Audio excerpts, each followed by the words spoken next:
House cats rule the internet, knocking over things, squeezing into boxes, and acting like they own the place. But imagine if your fluffy troublemaker weighed 500 pounds and could sprint at 50 miles per hour. Big cats may share some quirks with their smaller cousins, but they're also ruthless predators. Today, we're diving into the most terrifying encounters with these apex hunters.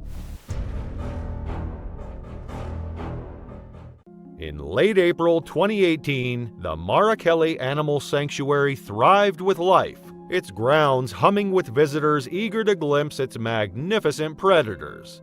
Nearly 2 decades earlier, Mike Hodge and his wife Chrissy had left behind their lives in Wilmslow, Cheshire to pursue their dream of living closer to nature.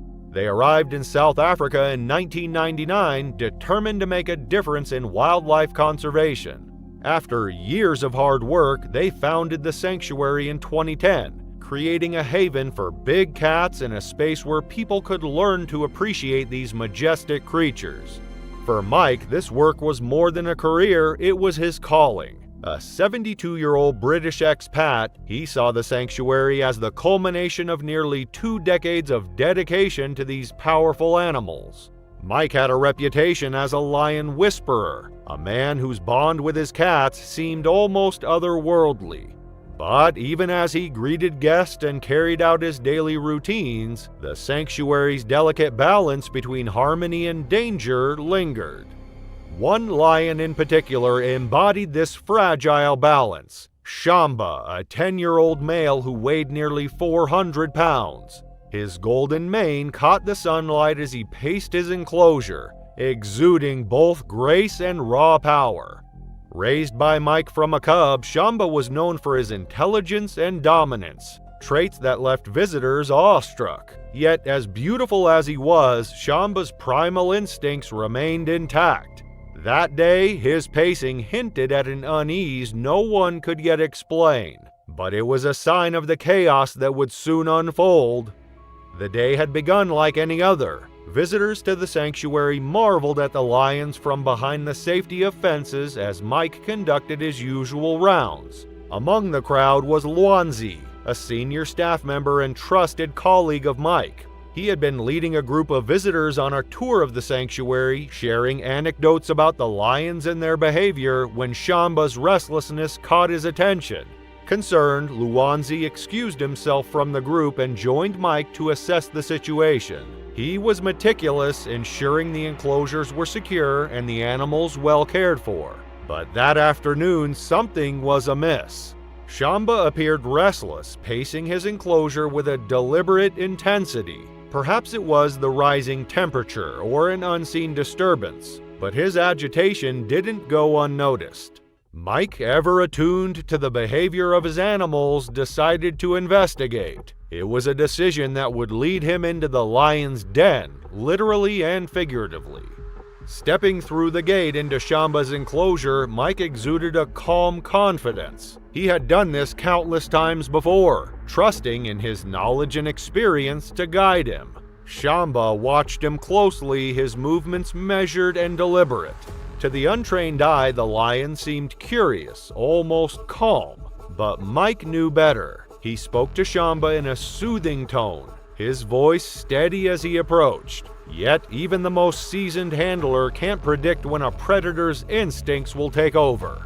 It happened in an instant. As Mike turned his back to leave the enclosure, Shamba's demeanor shifted. The lion's muscles coiled, his body language changing from passive to predatory. Realizing the danger, Mike turned and ran for the gate, but Shamba reacted instantly, closing the distance with terrifying speed. His massive frame propelled him forward as his claws raked across Mike's back, grabbing him by the shoulder and yanking him to the ground. The force was staggering, and within moments, Shamba had dragged Mike further into the enclosure, away from the gate and any hope of immediate rescue. The onlookers froze in horror. Some screamed while others fumbled for their phones to capture the unfolding chaos. The sanctuary staff, trained for emergencies, sprang into action. Luanzi, who had been nearby assisting Mike earlier, immediately stepped in to take control. He shouted instructions to others while banging on the enclosure's outer fences, desperately trying to distract Shamba and draw his attention away from Mike. But the lion's grip was relentless. His primal instincts had taken hold, and in that moment, Mike was no longer a caretaker or a friend. He was prey. Pinned beneath Shamba's immense weight, Mike fought with everything he had. Years of experience had taught him how to stay calm in the face of danger, but the odds were stacked against him. Shamba's teeth sank into Mike's shoulder, the sheer power of his jaws causing searing pain. Blood stained the dry grass, a grim contrast to the golden hues of the afternoon sun. Every second felt like an eternity as the struggle continued, the boundary between life and death growing thinner with each passing moment.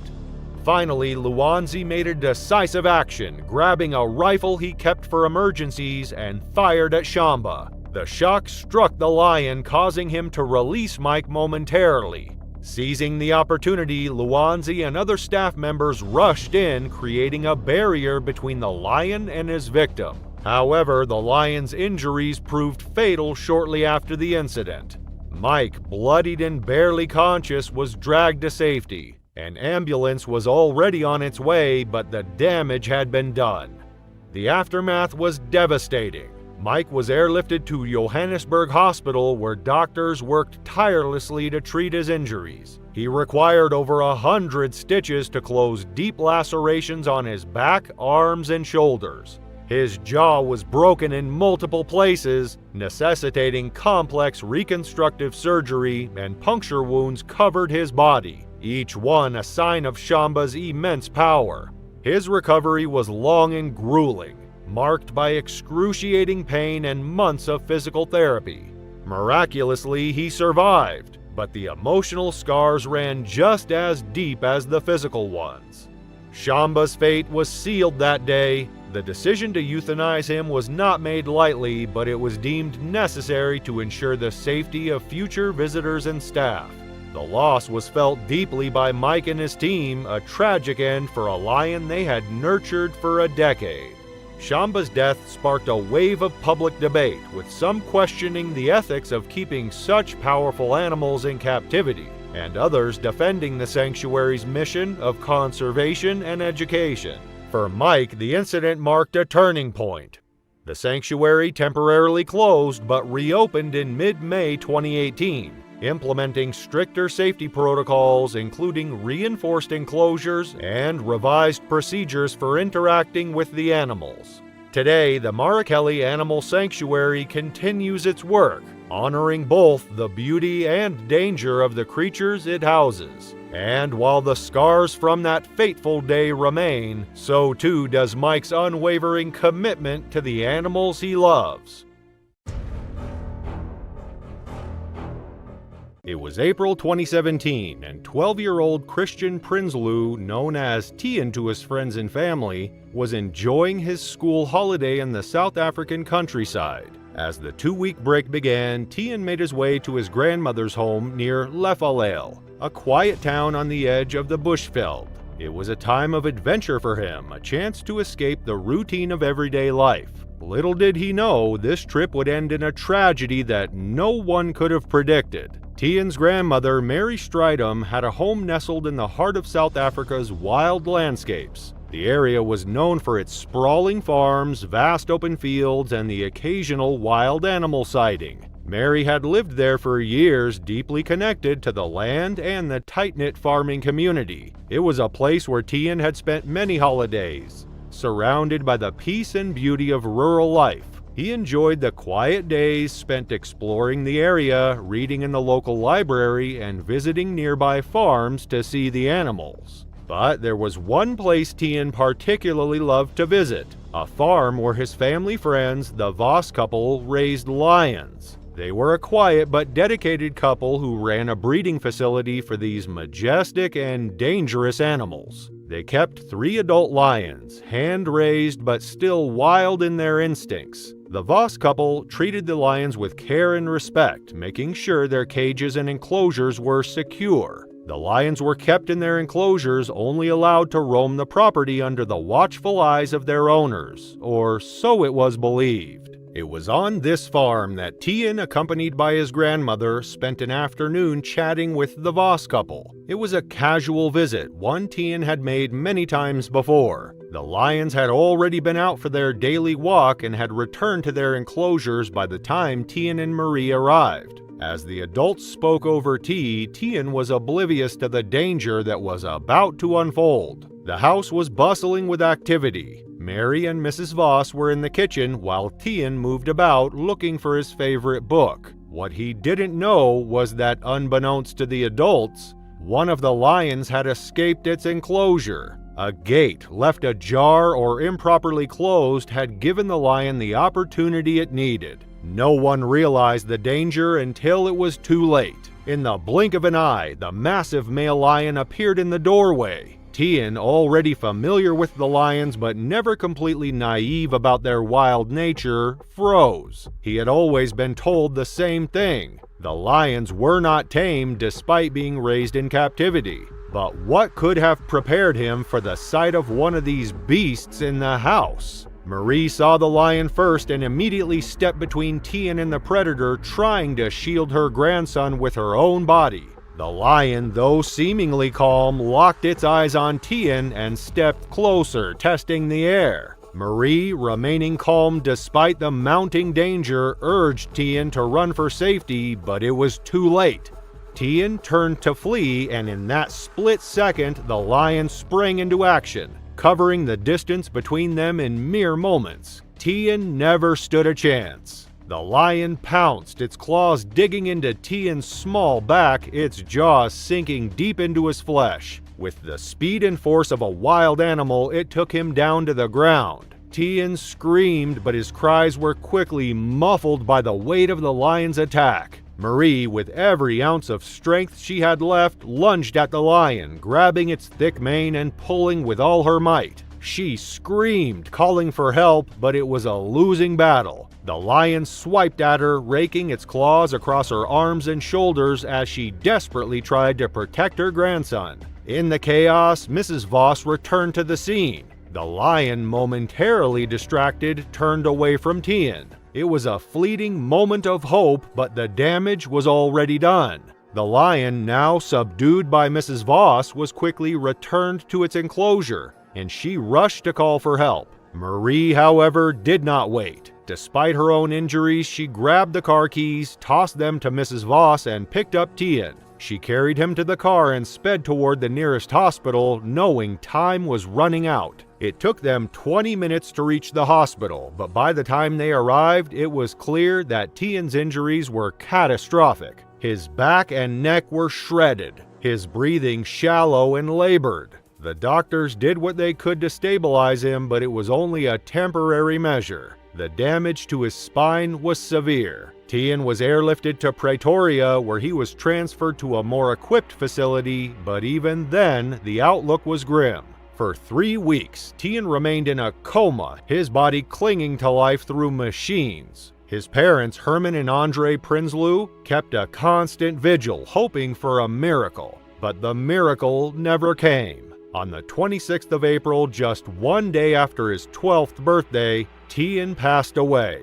His family was left in a state of shock, mourning the loss of their son, who had been full of life and dreams for the future. Meanwhile, the lion, despite the deadly attack, was not euthanized. The Prinsloo family chose not to press charges against the Voss couple, understanding that the lion had acted on instinct, not malice. They made the difficult decision to allow the lion to be rehomed to another facility where it could live out its life in a more secure environment, far from human interaction. The tragedy of Tien's death was something no one could have foreseen, and despite the loss, the family did not wish to punish the animal. In the end, the Prinsloo family's decision reflected their understanding of the unpredictability of nature. While they mourned their son's loss, they knew that it was a tragic accident, one that no amount of legal action could undo. Tian's life was cut short by a series of misfortunes, but his family chose to honor his love for animals by ensuring the lion would be treated with respect in its new home.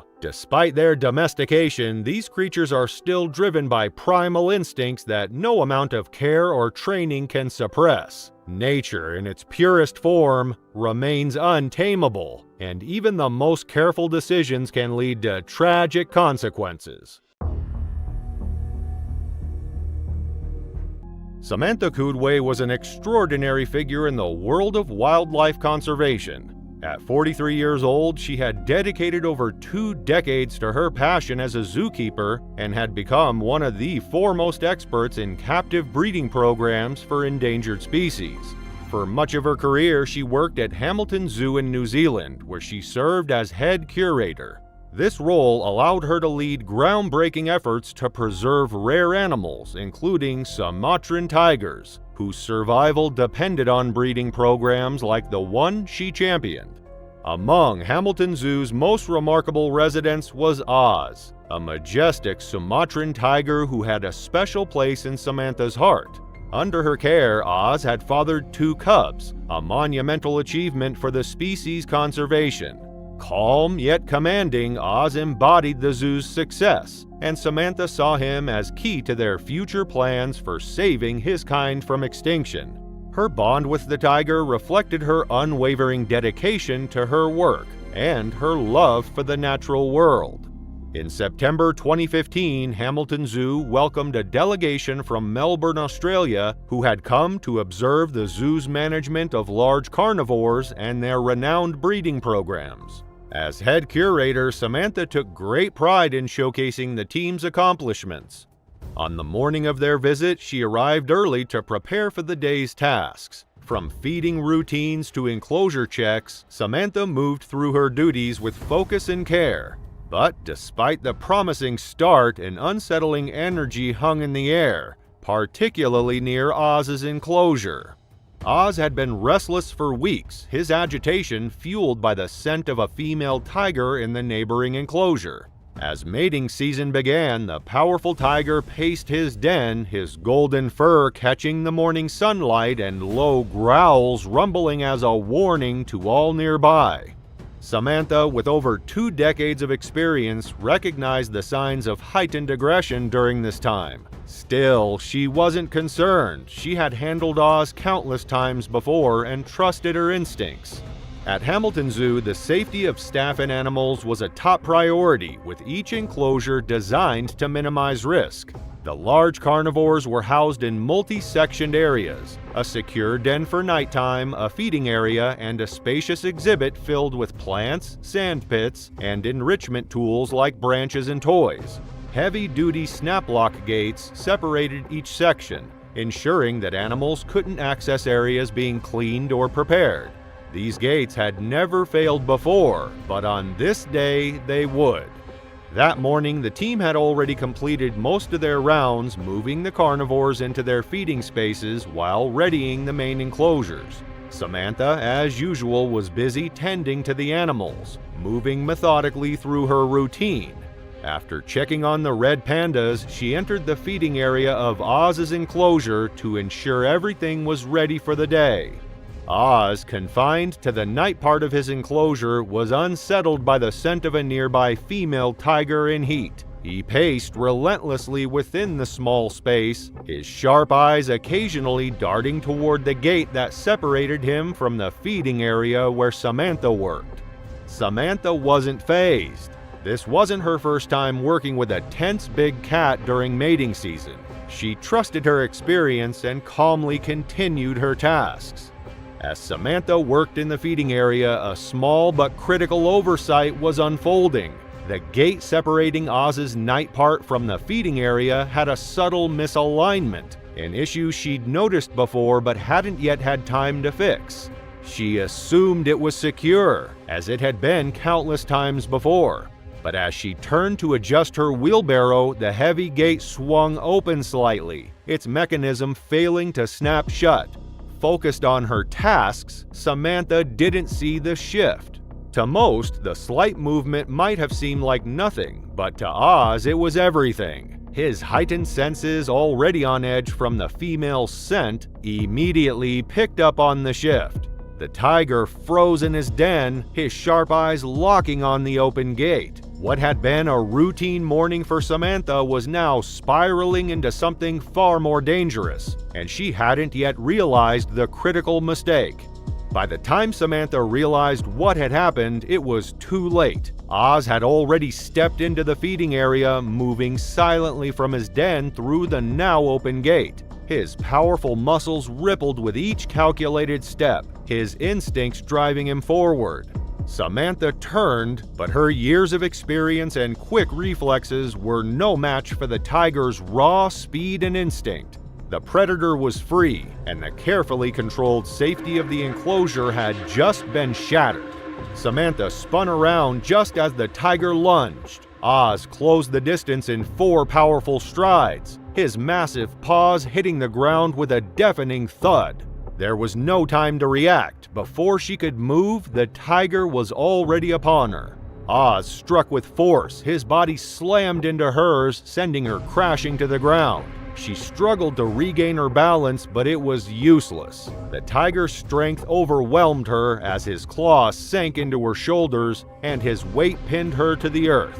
Blood rushed to her head as she tried to push against him, but his jaws were already closing around her neck, the pressure so intense as her skin tore. The world spun violently as the tiger's grip tightened as she gasped for air, but it was gone. The wheelbarrow, which had been tipped over beside them, lay forgotten. The peaceful morning had now taken a dark turn. The ground beneath her was soaked with blood. The tiger's grip was unrelenting, and with one final brutal shake of his head, he snapped her neck.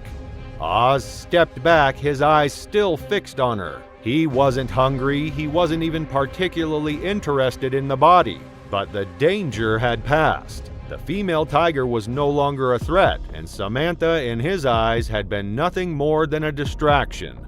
The tiger paced around the enclosure, unsure of what to do next. His hormones had subsided, and now all that was left was confusion. The scene was horrific. When the zookeepers arrived, the sight was one they would never forget. Oz was covered in blood, his stripes barely visible under the dark red. Samantha's lifeless body lay in a pool of blood beside the overturned wheelbarrow, the aftermath of the attack still fresh and vivid. Her throat had been ripped out, her body mangled from the force of the attack. It was clear to the keepers that there had been no chance to save her. The visitors from Melbourne who had arrived to observe the zoo's work with large cats would be the ones to witness the aftermath of an incident they could never have anticipated. They arrived too late to help, only to see the horrific consequences of a tiger's primal instincts, which no amount of training or experience could have foreseen. The zoo, once a place of wonder, was now shrouded in mourning. Samantha, who had devoted her life to the animals she loved, was gone. Oz was sedated and returned to his enclosure, but the tragedy had left an indelible mark. What began as a routine morning had turned into a nightmare no one would ever forget. Imagine living in the quiet village of Mufway in Zambia's eastern province, situated at the edge of South Luangwa National Park. Today, it's a well-known safari destination, drawing tourists eager to see the area's rich wildlife. But in the early 90s, Mufway was remote and serene, where villagers went about their lives with the sounds of lions and hyenas echoing through the night, a reminder of the wild terrain surrounding them. But in the summer of 1991, that boundary between human life and the wild began to blur as an enormous lion nearly 10.5 feet long and standing close to 4 feet at the shoulder emerged as a terrifying predator in the village of Mufway. Weighing in at around 550 pounds, this lion wasn't just any animal. It moved with the stealth and patience of a master hunter, striking fear into the hearts of all who called Mufway home. That summer, the first attack came when 2 boys were returning to Mufway just after sunset. The last day's light cast long shadows as they walked along a narrow dirt path, laughter echoing into the evening. They were steps away from where the road split when the tall grass nearby rustled. Before they could react, the lion sprang out, knocking one of the boys to the ground. It happened in an instant. Its powerful jaws clamped around the boy's neck, silencing him almost immediately. The other boy, frozen with horror, took in the scene only briefly before he turned and ran, breathless and terrified, all the way back to the village. When the Rangers arrived, all they found were scattered shreds of clothing, remnants of the boy's belongings, and his crushed skull lying amidst the brush. Roughly a month later, the lion attacked again, but this time it entered the heart of the village. As darkness settled over Muffway, a woman who had spent the day gathering herbs and firewood finished her evening chores. Unaware of her silent stalker, she went about her routine, resting by her front door. Under the cover of night, the lion crept closer, its massive paws silent on the dirt. Then, with astonishing speed, it charged through her doorway, shattering the quiet. Within seconds, it had her pinned, its claws digging deep. Villagers nearby heard her brief, muffled scream, but by the time they arrived, the lion was gone, leaving behind only scraps of fabric and the distressing evidence of a quick but deadly struggle. The attacks showed no signs of stopping. Just days later, a young man slipped out of his home to meet friends late at night. Nearing the ranger's office, an area he assumed was safe, he was caught off guard when the lion lunged from the shadows, knocking him down. His friends nearby heard his screams and caught sight of the lion's dark silhouette hovering over him, its fangs flashing in the dim light. A ranger rushed out at the sound, firing a shot into the air. The lion retreated, slipping back into the darkness. But the young man lay gravely injured, his neck and head torn by deep wounds. Despite the ranger's efforts to get him help, his injuries were too severe to survive. The lion struck again and again, often lying in wait just outside villagers' homes. Another woman was ambushed on her front porch, a brutal scene that unfolded as rangers tried to warn her of the danger. When they approached her home, the lion pounced, leaving her no time to react. The rangers fired a shot hoping to scare the beast, but the damage had already been done. The woman collapsed, her wounds fatal.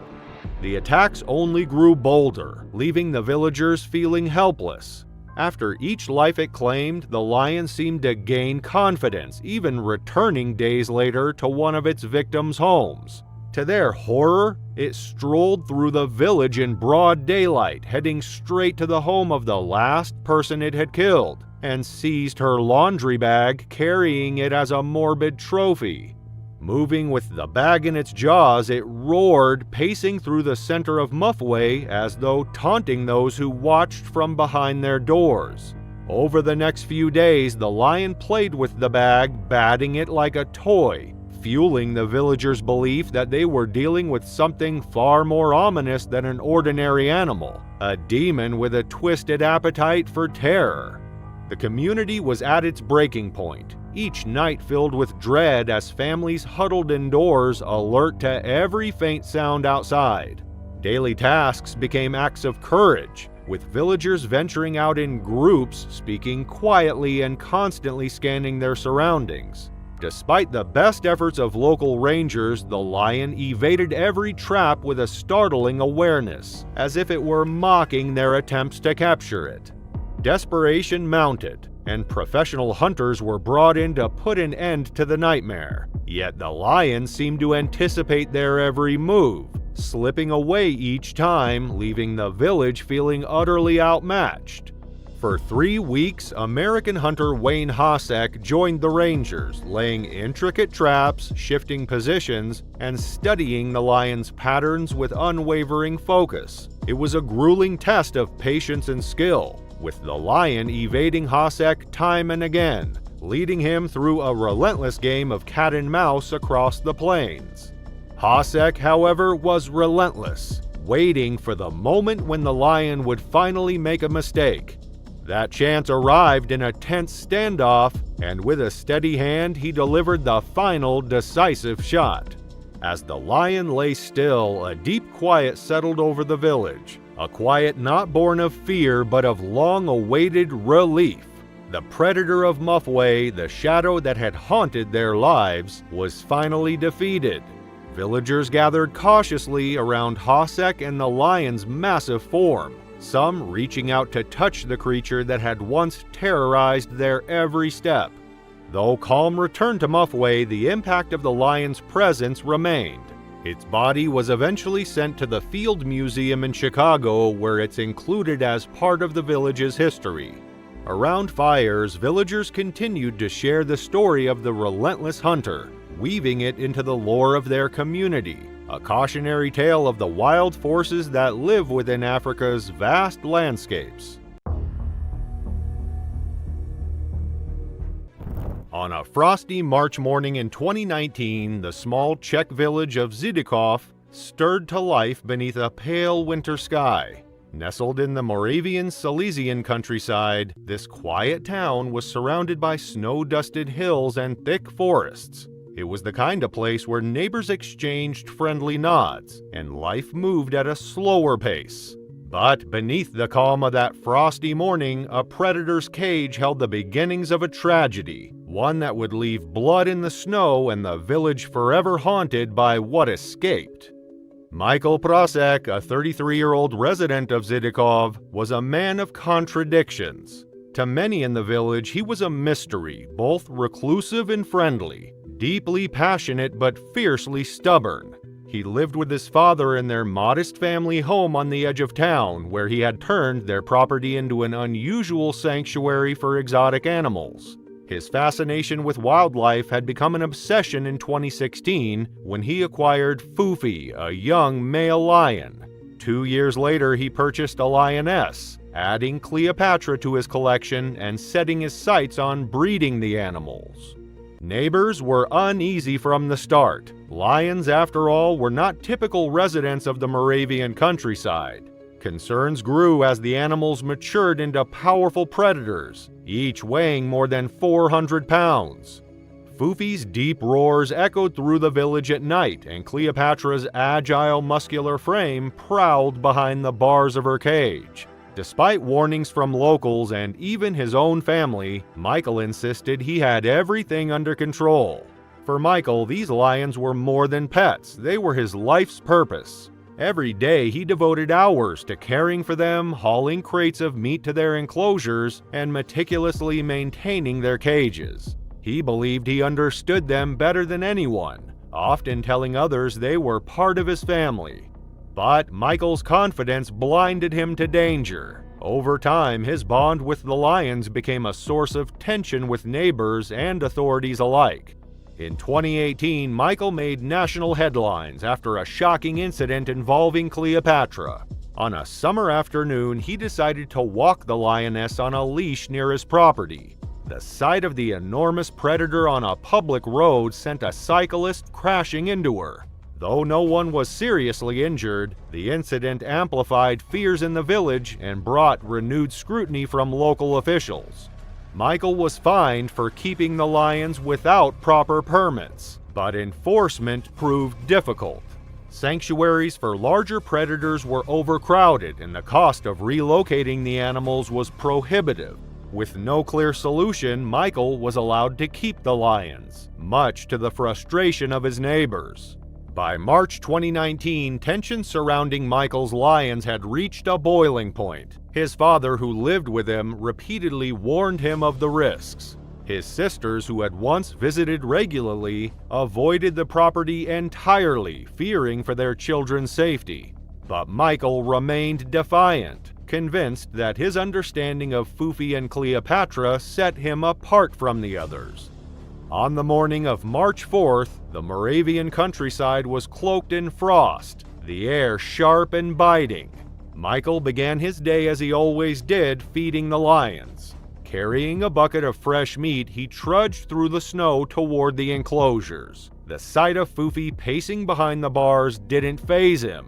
This routine had become second nature. Unlocking the gate, Michael stepped inside the male lion's cage, entirely at ease, despite the imposing predator just feet away. He placed the bucket on the ground and turned to tend to the other tasks, never imagining the danger lurking in that moment. Foofy, now a fully grown and dominant male lion, moved with the power and speed of a predator honed by millennia of evolution. The moment Michael turned his back, the lion's instincts took over. Foofy lunged, his massive stride covering the distance in a single bound, and his lethal paw struck Michael square in the chest. The impact knocked Michael off his feet, sending him sprawling to the ground, dazed and unable to defend himself. Pinned beneath the monstrous predator, Michael was defenseless as Foofy delivered a second fatal strike. The lion's massive jaws clamped down around Michael's neck, severing arteries and cutting off his ability to cry for help. Blood stained the snow as Foofy's predatory instincts took over entirely, reducing Michael to nothing more than prey. The commotion drew the attention of Cleopatra the lioness, who quickly joined the frenzy. She moved with lethal precision as she sank her teeth into Michael's lifeless form. The pair of lions worked together with brutal efficiency, tearing at their keeper with the same ferocity they would show to prey in the wild. In mere moments, Michael's life was extinguished and his body was left unrecognizable under the combined force of the two beasts. When Michael's father arrived the next morning, alarmed by his son's lack of response to calls, he was met with a chilling sight. Foofy was pacing the enclosure, his golden eyes fixed on what remained of Michael's body, now reduced to little more than scattered remains in the snow. Cleopatra lay nearby, her head resting on her paws, her massive presence almost serene. At first, Michael's father thought his son was asleep, but as he approached the gate, the gruesome truth became clear. Panicked and grief-stricken, Michael's father retreated and called the authorities. Police arrived shortly after, armed and prepared for the worst. To recover Michael's remains safely, they had no choice but to euthanize both lions. Foofy, still aggressive, charged at the responders and was shot on sight. Cleopatra, though calmer, was also euthanized shortly after. The family's property, once bustling with life, now stood empty and silent. The aftermath of Michael's death was a flurry of drama in the village and beyond. Animal rights activists condemned the killing of the lions, arguing that they were acting on instinct and should not have been kept in captivity to begin with. Others blamed Michael's stubbornness and criticized the lax enforcement of regulations that had allowed the situation to spiral out of control. For Michael's family, the loss was overwhelming. His father, unable to bear the memories of what had happened, moved away from Zidikov, leaving the house and its empty cages to decay. Over time, the property fell into disrepair, overgrown with weeds and shrouded in silence. The rusting cages and abandoned enclosures remained as a haunting reminder of the risks of keeping wild animals in captivity. On the morning of March 23, 2024, the sun had just begun to cast its golden light over the snow-covered woods of Georgetown, California.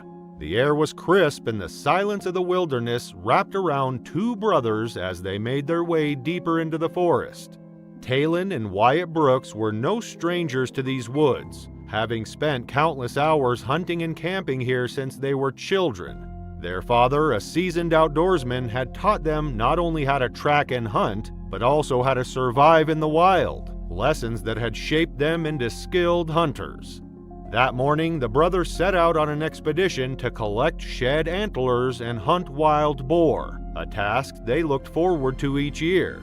It was early spring, and while the land was still cloaked in snow, the boars were plentiful, and the antlers lay scattered among the trees. With their backpacks filled with supplies and a bond that only years of shared brotherly experiences could create, they ventured into the wilderness, unaware of the danger that lay ahead. The campsite they chose was familiar, tucked away just off the road where they could camp under the thick canopy of pine trees. They spent the afternoon setting up their camp, joking and laughing as they prepared for a quiet night under the stars. Dinner was a simple affair, cooked over an open flame with enough food to last them through the night. Though their father wasn't with them on this trip, the brothers were more than capable of handling themselves. It wasn't the first time they had ventured out alone. After eating, the brothers set out to hunt, knowing that the boars would be active as the sun began to set. Within a couple of hours, they had successfully downed one boar and found a few prime antlers to collect. They spent the rest of the afternoon dressing the boar and hauling it back to camp. Unbeknownst to the brothers, the smell of the hunt, a mix of fresh meat and blood, carried through the forest, leaving an open invitation to any predators in the area. As the night fell, the brothers cleaned up at a nearby stream, then retired to their tent to sleep, unaware that the aftermath of their hunt had drawn the attention of a hungry cougar. The beast had been prowling the area, its sharp eyes catching the scent of the carcass. It had waited until darkness settled, slipping into the shadows near the camp. The faint sounds of the brothers' voices and the warmth of the fire were enough to make the cat hesitant, but the hunger gnawing at its belly urged it forward. The cougar had lingered in the woods all night, watching the camp from a distance, its instincts driving it closer and closer to the prize. But when Wyatt stepped out of the tent in the early morning to relieve himself, the predator saw its chance. Stealthily, it crept through the underbrush, closing in on the unsuspecting brothers. Talon and Wyatt had no idea they were being stalked. As they made their way back toward the woods, the cougar remained silent, moving stealthily in the shadows. The brothers, focused on the path ahead, noticed nothing unusual. But then, in a split second, the cougar leapt from its hiding place, its powerful body crashing into Wyatt. With deadly precision, it raked its claws across his face, leaving deep gashes that tore through flesh and bone. Wyatt screamed in pain, but before he could react, the cougar was on top of him, its teeth sinking into his cheek and neck. Talon, who had been just a step ahead, rushed to his brother's aid. He threw down his rifle and, with the strength of desperation, lunged at the beast. His body collided with the cougar, knocking it off his brother and sending it tumbling through the air. In the chaos, Talon shouted at Wyatt to run. Blood poured from his brother's face, and his left eye was all but lost. Stumbling, disoriented and half-blind, Wyatt ran for the camp, leaving a trail of blood in the snow behind him. In his panic, he managed to grab a phone and dial 911, though his hands were slick with his own blood and his vision blurred. Talon fought with the mountain lion, trying to keep it away from his brother, but his efforts were in vain. The cougar, furious and afraid, attacked again, its claws slicing through his body with terrifying force. Talon's cries filled the air as he tried to fight back, but the lion's grip was relentless. Within moments, Talon was on the ground, unable to protect himself from the creature's savage assault. The lion tore into his throat, silencing him forever. Wyatt reached the camp, finally managing to speak to the 911 operator before he passed out from shock and blood loss. The paramedics arrived moments later, but it was too late for Talon. They found him just a few feet from the camp, his body mangled beyond recognition. The cougar had been standing over him, feasting on its prey when the officers arrived. They fired their shots, driving the lion back into the trees, but it was clear that Talon was already gone. The cougar was eventually tracked down and euthanized. Its stomach revealed the horrifying signs of its predation, with blood still fresh on its muzzle. Wyatt, though gravely injured, was rushed to the hospital. The surgeons worked to save what they could of his face, though his injuries were severe. Wyatt was expected to recover, though his appearance would forever be altered by the brutal attack. On January 10, 2010, a biting winter wind swept through the quiet streets of Southwold, Ontario. Snow blanketed the fields and frost clung to the bare branches of the trees surrounding the rural properties on the outskirts of town. The morning light cut through the gray sky, illuminating the small, peaceful community. But behind the serenity of this picturesque scene was a man whose passion for the extraordinary would lead to a tragedy no one could ignore. Norman Buwalda was known in the area as a unique and eccentric figure. At 66 years old, he had spent decades cultivating his love for exotic animals, dedicating his time and resources to creating a private sanctuary on his sprawling property. Neighbors often spotted him tending to his enclosures or working on improvements to his animal habitats. To those who knew him, Norman was meticulous, detail-oriented, and deeply proud of his unusual lifestyle. He had spent years building his reputation as a responsible exotic animal owner, even serving as the head of the Canadian Exotic Animal Owners Association, where he advocated for those who shared his passion. Norman wasn't just a man with a fascination for exotic creatures, he was a dedicated caretaker who believed he had a special connection with the animals he raised. His 650-pound Siberian tiger was the crown jewel of his collection. Along with a lion, a cougar, and several smaller wild cats, the tiger was a source of both pride and controversy in the community. Despite meticulous upkeep of the enclosures and adherence to provincial regulations, Norman's collection of dangerous predators had long been a point of contention for his neighbors. Many worried about the risks posed by such powerful animals in a residential area. But Norman remained steadfast, often pointing to his spotless inspection record as proof of his capabilities. In 2004, his prized tiger attacked a 10-year-old boy visiting with his family. The boy, working on a school project about Siberian tigers, got too close to the enclosure and the tiger's claws reached through the fence, leaving the child permanently scarred. The incident sparked outrage and legal battles, but Norman faced no repercussions, retaining ownership of the tiger and continuing his work with the animals he loved. That cold January morning began like many others for Norman. He rose early, fed his dogs, and prepared to tend to the tiger that had become the centerpiece of his life. His routine, repeated countless times, had dulled his sense of the risks involved. Bowl of raw meat in hand, he approached the enclosure where the massive tiger paced in anticipation of its morning meal. Norman's setup mirrored professional zoos, with a large main cage for the tiger's enrichment and a smaller holding pen for safe feeding and maintenance. Protocol required luring the tiger into the holding pen before entering the main enclosure, but Norman chose to ignore these precautions. Viewing the tiger as more of a companion than a predator, he walked into the main cage, closing the gate behind him. The tiger was already waiting, pacing near the center of the cage. Its sheer size and muscular frame were a fearsome sign of the power it held, a power Norman had seen in action when the tiger attacked the 10-year-old boy years earlier. Yet Norman approached with confidence, setting the bowl of meat on the ground a few feet from the tiger. The animal moved toward the meal, its paws crunching on the frosty ground, and began to eat.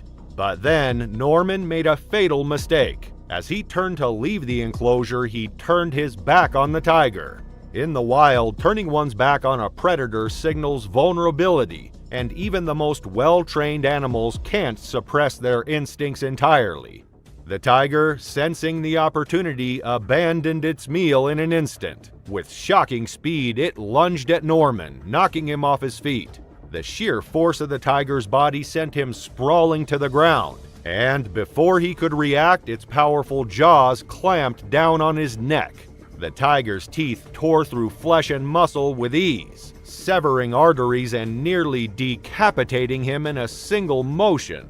Pinned beneath the predator, Norman stood no chance of escape. The tiger's massive paws dug into his body, holding him in place as it began to drag him across the enclosure. Despite the raw meat it had been given moments earlier, the tiger's instincts had taken over entirely. Norman was no longer its caretaker, he was prey. For the next 2 hours, the tiger fed on Norman's body. It tore into his torso, consuming everything from his chest to his feet. The bowl of raw meat sat untouched in the corner, forgotten in the frenzy of the kill. When Norman's cousin arrived later that morning for an unannounced visit, she was met with a scene of unimaginable horror. The tiger, its snout and paws smeared with blood, stood over what little remained of Norman's body. The sight sent her into a state of shock so severe that she required hospitalization and sedation for days afterward.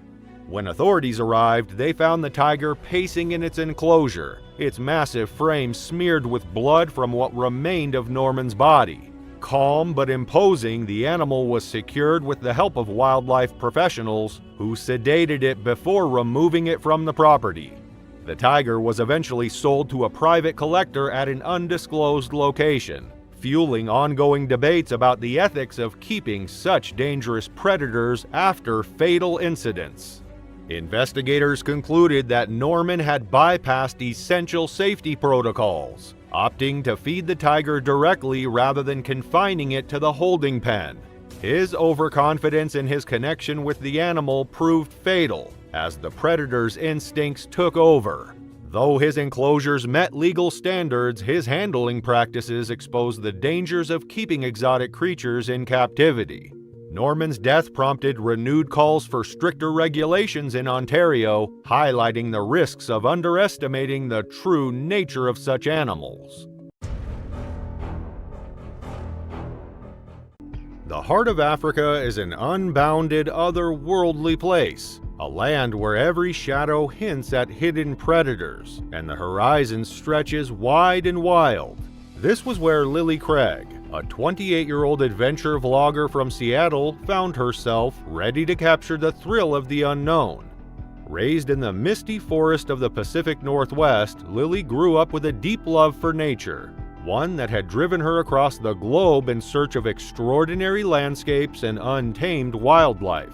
Her followers watched as she navigated remote jungles, climbed sheer mountain faces, and swam alongside whale sharks, all for that one perfect shot. But Africa held a special allure. This would be her first time face-to-face with lions in the wild. The Masai Mara, with its sprawling savanna and golden plains, seemed worlds away from Lily's Seattle roots. This African adventure felt like the ultimate chapter in her journey as a vlogger, a chance to immerse her audience in a world both beautiful and untamed. So, as the safari vehicle rumbled along the dirt tracks of the Mara, she leaned out, trying to capture the lions resting just beyond the tall grass, their powerful forms softened by the late afternoon sun. Beside her, the other tourists watched, captivated by the same raw majesty that held her attention. The guide halted the vehicle near a pride lounging by an acacia tree, bathed in the amber glow of the setting sun. As Lily adjusted her camera to capture the perfect angle, her excitement overruled her caution.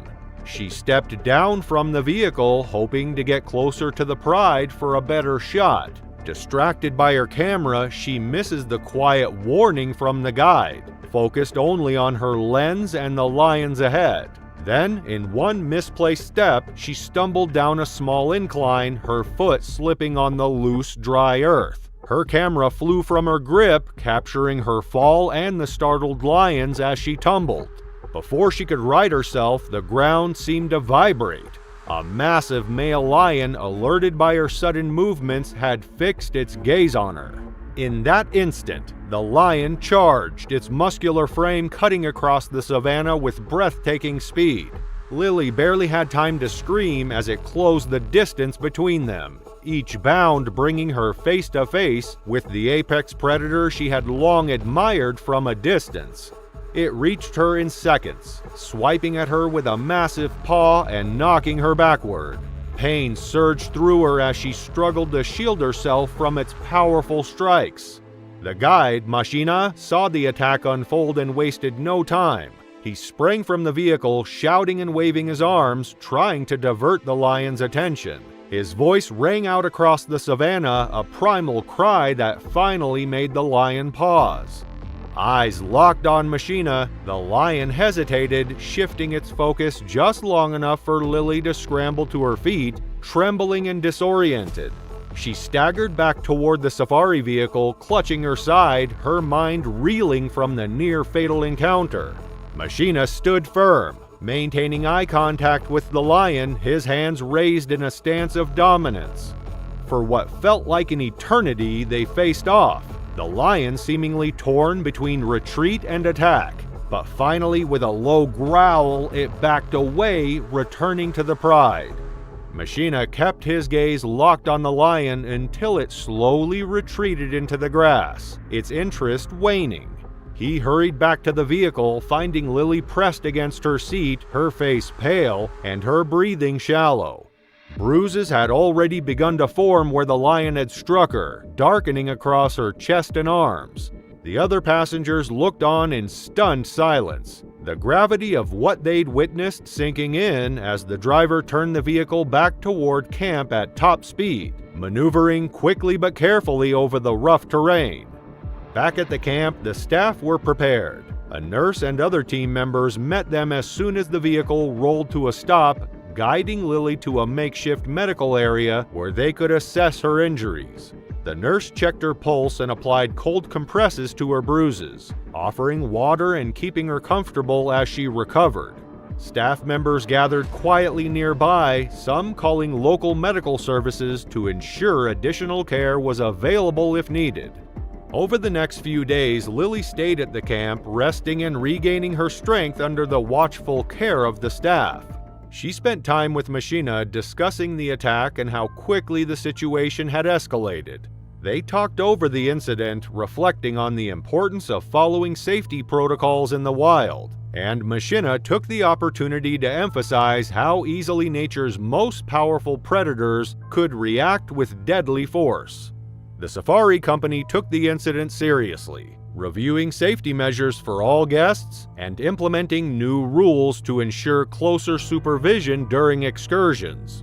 Guides were given clear instructions to enforce strict policies about staying inside vehicles near wildlife, especially around big cats. With new briefings added before each trip, they worked to make sure tourists fully understood the dangers of venturing too close to Africa's powerful predators. When Lily eventually returned home, she shared the story of her near miss with her online audience, deciding to end her social media career with a warning to her followers. Nature, as breathtaking as it is, remains ultimately wild and not for our frivolous human entertainment, but is owed the utmost respect. Those who venture too close may find themselves on the wrong side of its raw, untamed power. It was a humid evening in rural Bangladesh as dusk settled over the small village where Hashmat Ali had spent most of his life. The quiet night was alive with the soft hum of insects and the distant calls of animals echoing from the nearby Sunbarans forest. The forest, dense and foreboding, was home to countless creatures, but none were more feared than the Bengal tiger. Known for its unmatched power and lethal strength, the tiger commanded both reverence and fear. In Ali's village, stories of tiger attacks circulated often. While some dismissed these tales as exaggerations or rare occurrences, the villagers knew to remain cautious. They lived at the edge of a wilderness ruled by this apex predator. Hashmat Ali had spent all of his 40 years in this village, leading to a solitary life apart from the other villagers. The reasons for his isolation traced back 20 years to a night he could never forget. At 18, Ali had been responsible for providing for himself and his family. With few job options available, he turned to fishing and foraging, a tough but rewarding way to make a living. While he was familiar with the challenges of fishing, foraging for honey presented an entirely different ordeal. The bees, relentless in defending their hives, often left him covered in stings, yet it was a livelihood he endured without complaint. One evening, Ali set out on a multi-day fishing trip. Alongside a small group of local fishermen, he pushed his weathered boat off the shore and guided it carefully through the familiar twists and turns of the river. The boat, his trusted companion on countless journeys, creaked softly under the weight of the day's catch. Hours passed as they worked the waters, catching just enough to sustain their business. Ali even managed to gather honey from a hive near the riverbank, a valuable addition to their haul. By nightfall, exhaustion weighed heavily on him, and as darkness cloaked the river, he lay down on the boat's worn wooden boards to sleep off his fatigue. But as he drifted off, an unseen presence lingered nearby. Ali was not alone. From the underbrush near the water's edge, two gleaming eyes watched him, silent and calculating. A Bengal tiger crouched in the shadows, its muscular body tensed as it observed the lone figure on the boat. Shrouded by the cover of night, the tiger slipped into the water, gliding almost soundlessly toward the unsuspecting fisherman. The river concealed its approach, its golden eyes locked on Ali, waiting for the perfect moment to strike. Ali's rest was shattered by a sudden, searing pain. The tiger leaped onto the boat, its claws raking across his face with brutal precision, slicing through skin and muscle. Before he could react, the pain surged sharp and intense through his body. His hands flew to his face, the wet warmth of blood soaking his fingers as they traced the deep gashes where flesh had been torn away. The attack was swift and merciless. The tiger's weight pinned Ali down, its claws tearing at his clothing as it tried to drag him overboard with each savage tug. Ali fought back, but his limbs felt heavy, his vision blurring as waves of pain overwhelmed him. The blood streamed from the wounds on his face, soaking through his shirt as the tiger's grip tightened. The once quiet night had erupted into chaos, with Ali's muffled gasps the only sound piercing the darkness.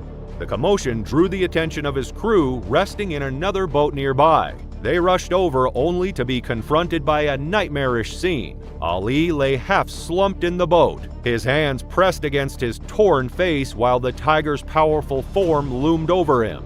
Blood stained the wooden planks and the air was thick with a metallic scent. The crew shouted, their voices echoing across the water as they frantically tried to make noise, desperate to drive the tiger away.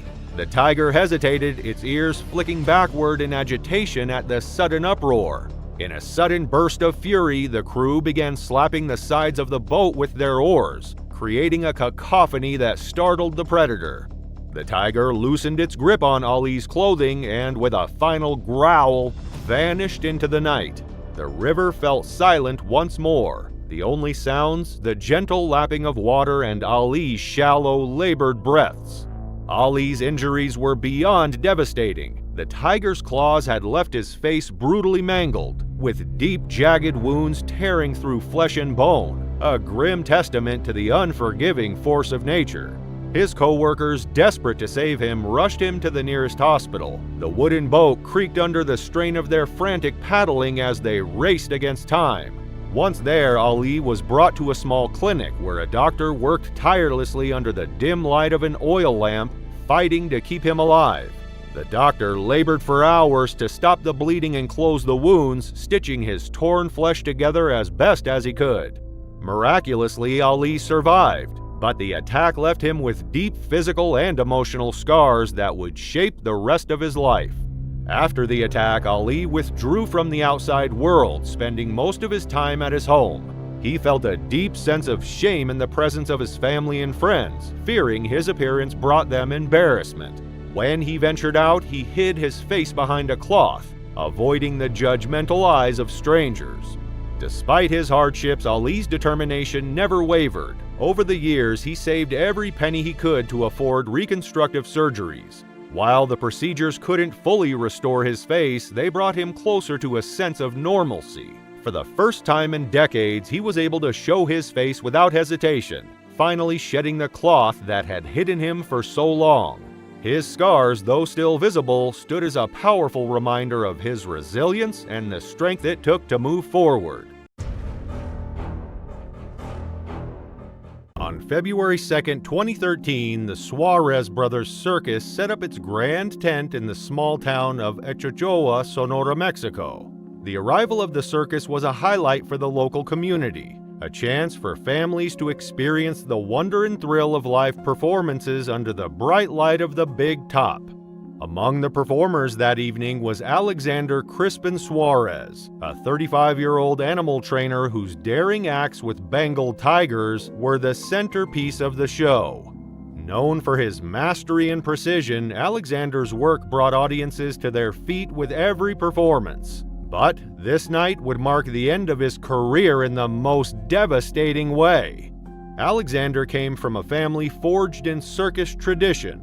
His life had been shaped by the nomadic lifestyle and long days of rigorous practice that define the world of performance art. From a young age, he gravitated toward the animals that were the heart of the circus. Bengal tigers, with their striking orange coats and fierce presence, became his specialty. Over the years, he developed a deep understanding of the tiger's behavior, earning a reputation as a skilled and courageous trainer. His acts emphasized both the tiger's incredible power and the trust built between human and beast, creating a show that left audiences awestruck. The Suarez Brothers Circus was one of the last traditional circuses in Mexico to feature live animals, a practice that had faced increasing scrutiny worldwide. Despite the controversy, the circus remained a beloved institution in Echocoja, and the performances consistently drew large crowds. That February evening, the tent was packed with families, their children's faces lighting up with excitement as the show began.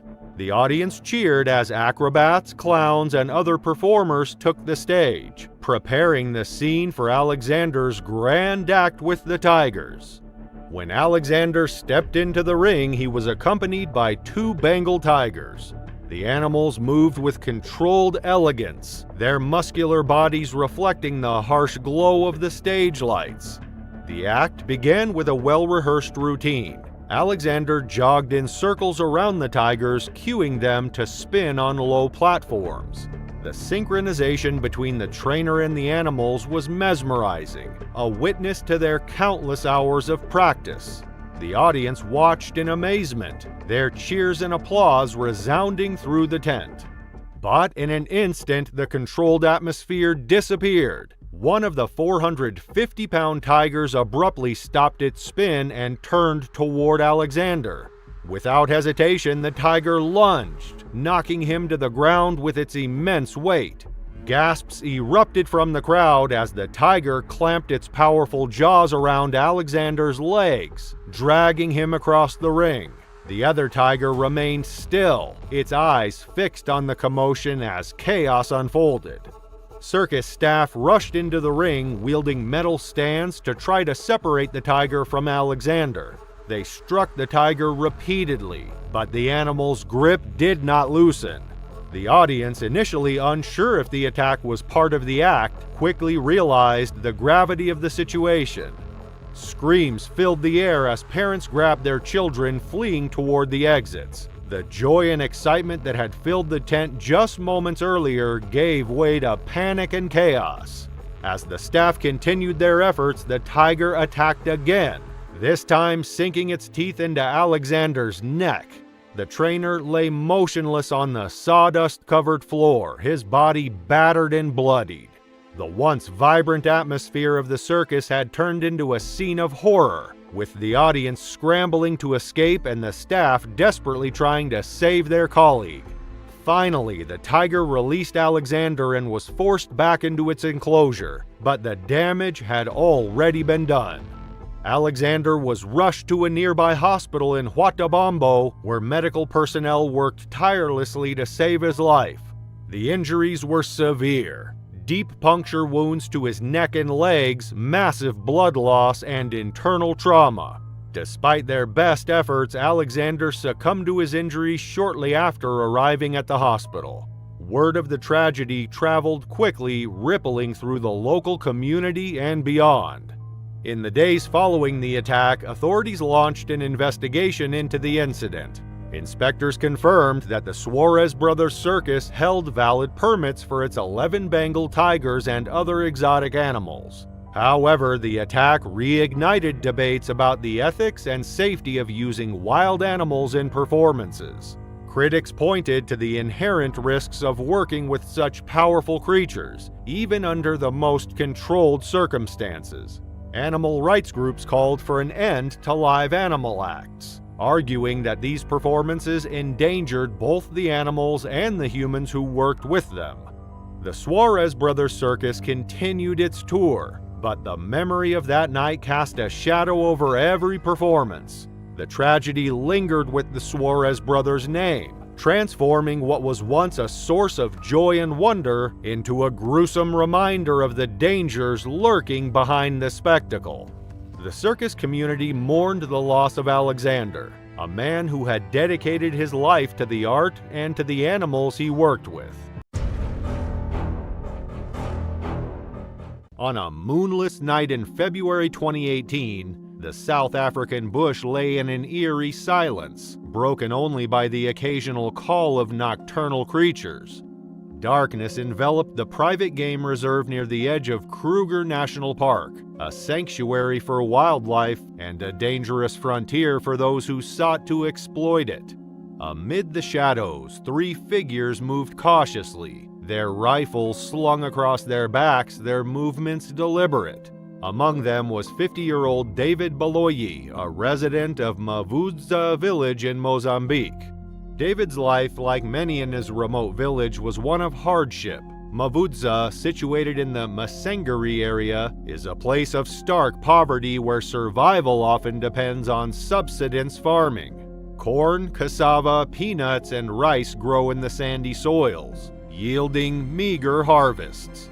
Most homes lack electricity, and opportunities for economic advancement are scarce. In a community where 3/4 of the population is illiterate, the illegal wildlife trade presents a tempting, albeit perilous, opportunity. David, like others before him, saw poaching as a way to provide for his family.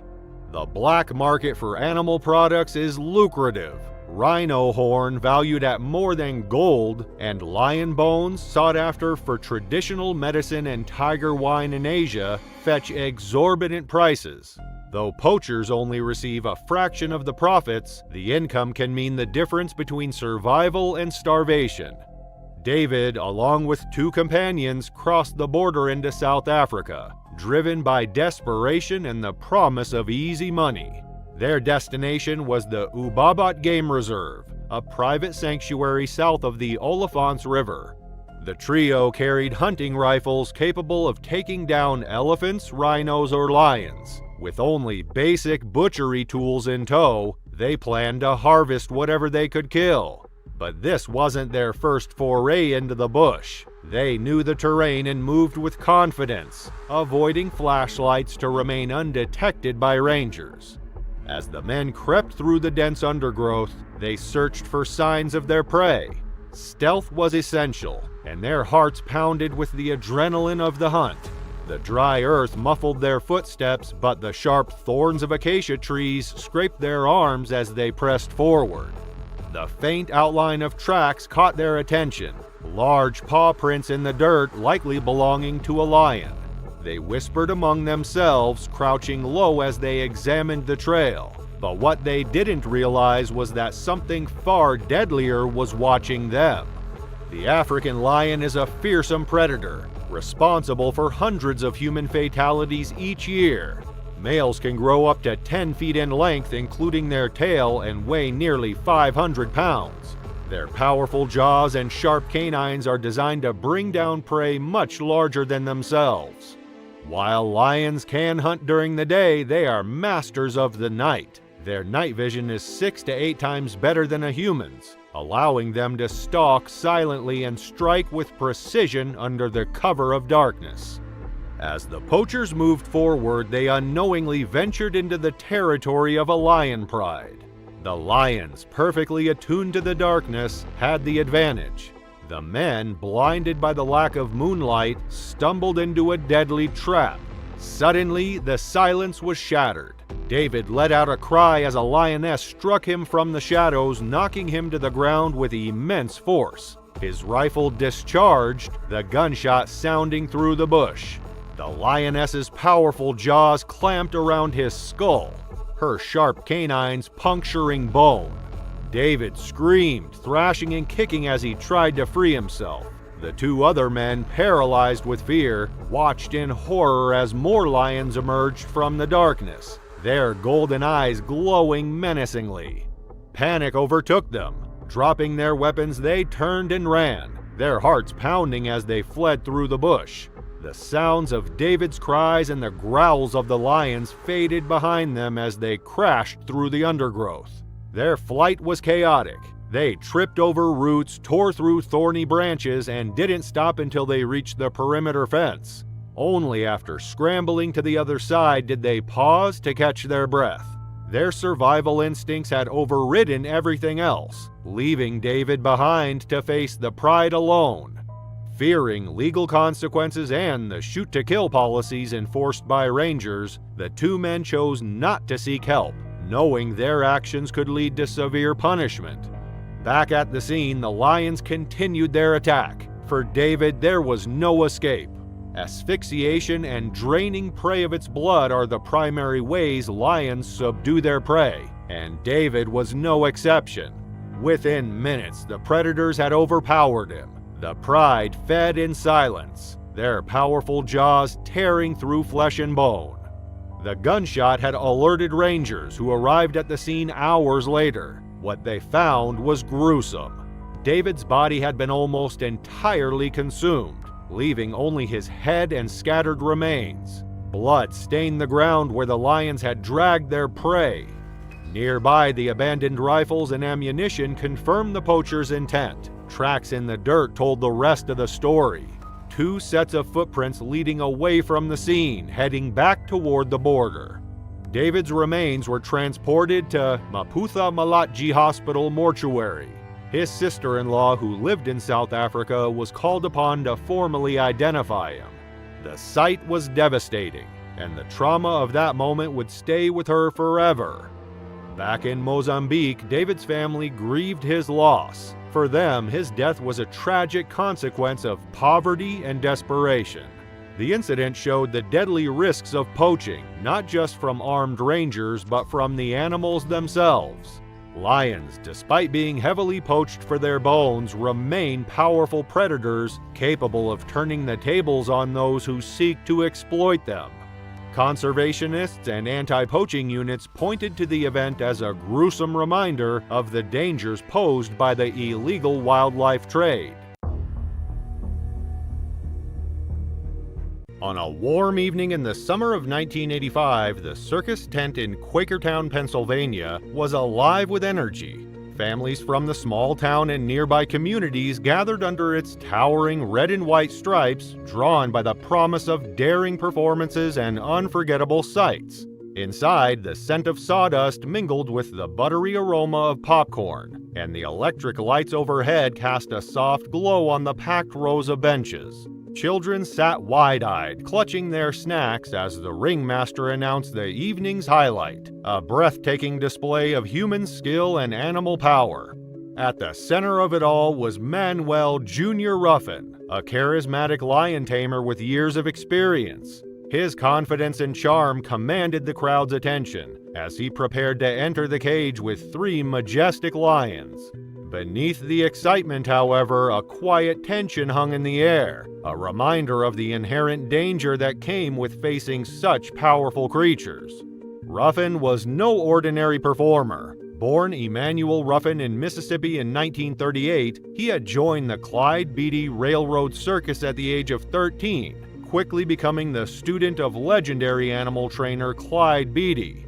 Under Beatty's mentorship, Ruffin developed a reputation as a fearless showman, earning the nickname Prince Bogino for his elegant and daring performances. Over the years, he became known for his ability to command lions and tigers with apparent ease, mastering tricks that showcased their innate power while emphasizing his control.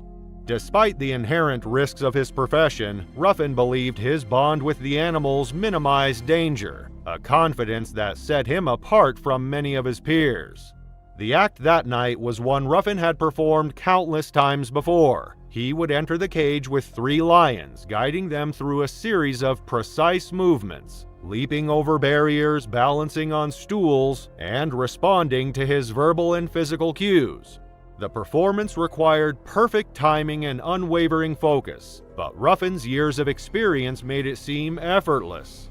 As he entered the cage, cracking his whip and gesturing confidently, the audience erupted in applause. The lions, massive and powerful, moved deliberately as they took their positions. Their golden coats gleamed under the lights, and their piercing eyes followed Ruffin's every move. The routine began smoothly. One lion leapt gracefully over a low barrier, landing with a thud that reverberated through the tent. Another balanced on a stool, its muscles rippling as it obeyed Ruffin's commands. The third lion paced slightly before settling into position, completing the trio. The crowd watched in awe as Ruffin demonstrated his mastery over the animals, directing them with a combination of sharp commands and precise gestures. For the audience, it was a mesmerizing display of courage and coordination. But as the performance continued, one of the lions began to behave erratically. It hesitated during a cue, its posture shifting into something more rigid. Ruffin cracked his whip, a sharp signal to refocus the animal, but the lion remained tense. Its low growl cut through the noise of the crowd, drawing a murmur of uncertainty from the spectators. Ruffin stepped closer, issuing another command. For a moment, the lion froze, its body coiled with tension. Without warning, the lion pounced. Its massive frame collided with Ruffin, knocking him off his feet. Gasps rippled through the audience as the lion clamped its powerful jaws around Ruffin's leg, dragging him across the floor. Gasps turned to horrified cries as the trainer struggled against the lion's immense strength. The sight of blood spreading across the sawdust shattered the momentary stillness, and panic swept through the tent as the lion's growls grew louder and its movements more aggressive. As Ruffin struggled to free himself, a second lion joined the attack. It leapt on his torso, pinning him to the ground, while swiping at his chest and neck with its claws. The trainer's bright costume was quickly soaked in blood, and his attempts to fend off the animals grew weaker with each passing moment. Panic rippled through the tent. Some parents instinctively shielded their children, clutching them tightly as they backed away from the ring. Others bolted for the exits, their hurried movements adding to the confusion. Those still seated sat frozen, their faces pale and eyes wide, unable to look away from the horrifying scene unfolding before them. Circus workers hurried into the cage, equipped with whatever they could grab to intervene. Their urgent movements focused on breaking the lion's attention. They shouted and struck at the lions, attempting to create enough of a distraction to pull Ruffin to safety. The lions roared in defiance, their primal instincts fully unleashed. After several agonizing minutes, the workers managed to drive the animals back, clearing a path to reach Ruffin. Two handlers dragged him out of the cage, his body limp and covered in deep wounds. Despite the quick response, Ruffin's injuries were catastrophic. The lions had inflicted severe trauma to his leg, chest, and neck, causing massive blood loss. Medical personnel arrived at the scene and worked desperately to stabilize him, but their efforts were in vain. Ruffin succumbed to his injuries shortly after the attack, leaving the circus tent eerily quiet in the wake of the tragedy. Ruffin's death shocked the circus world, where he was both admired and respected for his skill and showmanship. Trainers who knew him spoke of his dedication and the unique connection he shared with the animals he worked with. Yet, the incident highlighted the unpredictable nature of wild animals, regardless of the bond a trainer believed they had built. The lions, despite years of captivity and training, remained powerful predators, capable of reverting to their instincts in an instant. While the lions involved in the attack were spared euthanasia, their futures remained uncertain. The circus industry itself began to feel the weight of increased scrutiny following Ruffin's death. Trainers revisited their safety protocols, and some questioned whether performances with large predators could ever truly be made safe. The tragedy added fuel to ongoing debates about the ethical implications of using wild animals in entertainment. though for many it was a risk inseparable from the spectacle of the circus. Diana Hansen, a 24-year-old intern, was living her dream at a big cat wildlife park.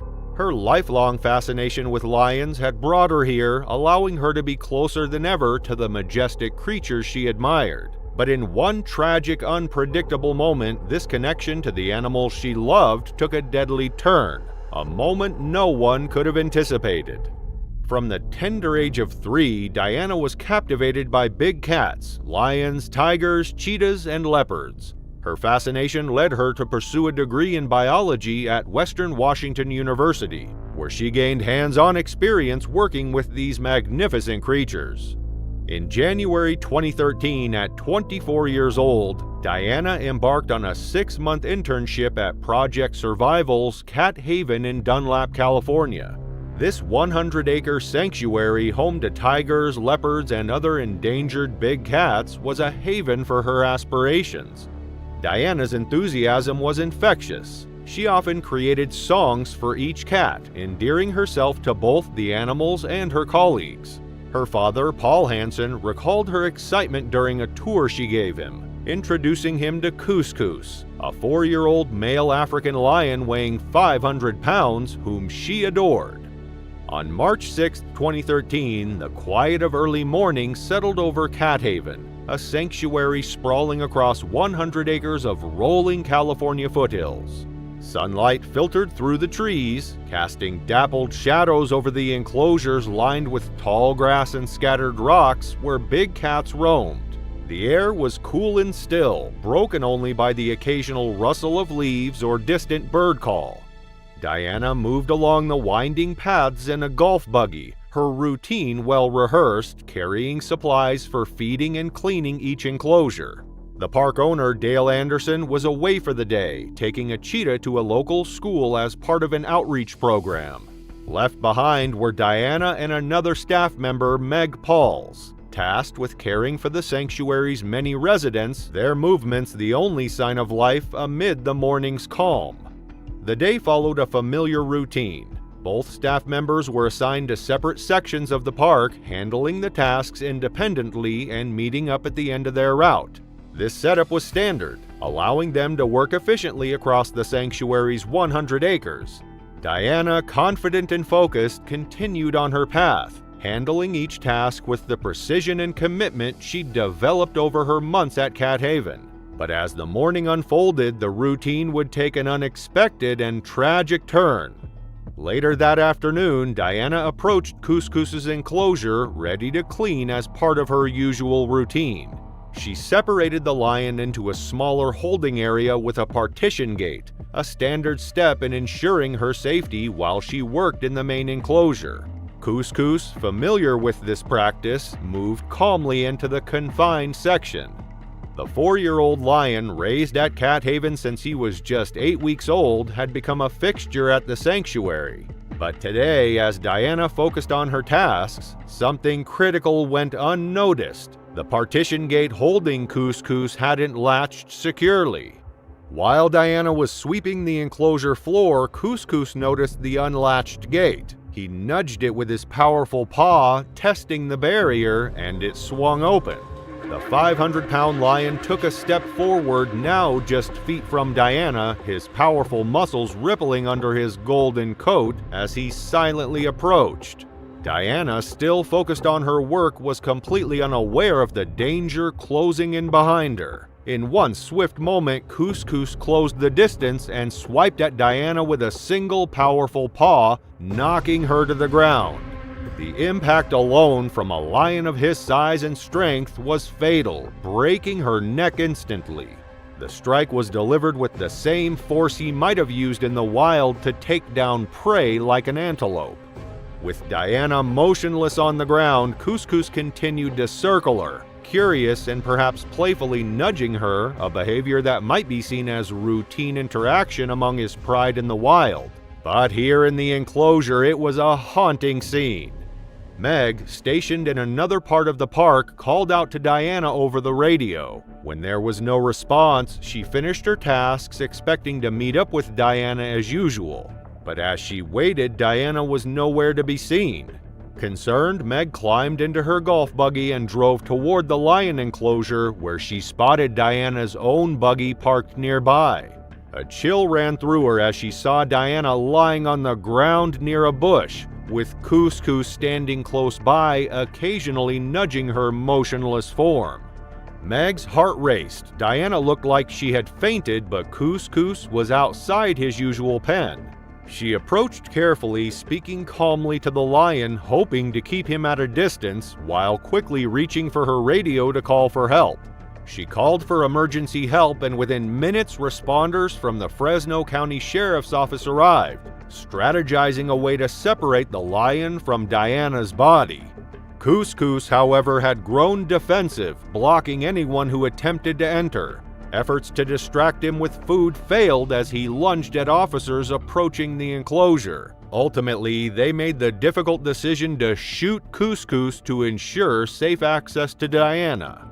It was only after the enclosure was secured that responders could reach Diana, but it was already too late. Her injuries had been instantaneous and fatal, leaving a profound impact on her family, colleagues, and everyone at the sanctuary. Diana's dedication to the big cats defined her life, from her childhood fascination to her work in California's Cat Haven, where her passion grew into expertise. She understood these animals and respected their untamed instincts. Yet that day, a single misstep turned her sanctuary into a scene of tragedy, a reminder of the line between fascination and danger. Her family took comfort in knowing she'd spent her life doing what she loved most, working with the creatures that had captured her heart. It was the 1920s on the Kamchatka Peninsula, a rugged volcanic land stretching into the icy expanse of the Pacific Ocean. This vast wilderness, spanning over 770 miles, was known for its harsh winters, where temperatures could plunge to minus 30 degrees Celsius. But it wasn't just the brutal cold that the people of Kamchatka feared during those dark years. A far more terrifying presence lurked in the shadows, a man-eating Siberian tiger. The terror began one cold afternoon in the village of Kluchi when a young woodsman went out to chop firewood. The sound of his axe striking the trunks of trees carried through the dense forest, drawing the attention of the tiger, which was about 2 miles away. With each swing of the axe, the beast crept closer, its padded paws leaving deep prints in the fresh snow. The woodsman had no idea that his next swing would be his last. As the tiger silently closed the distance, its sharp eyes locked onto him.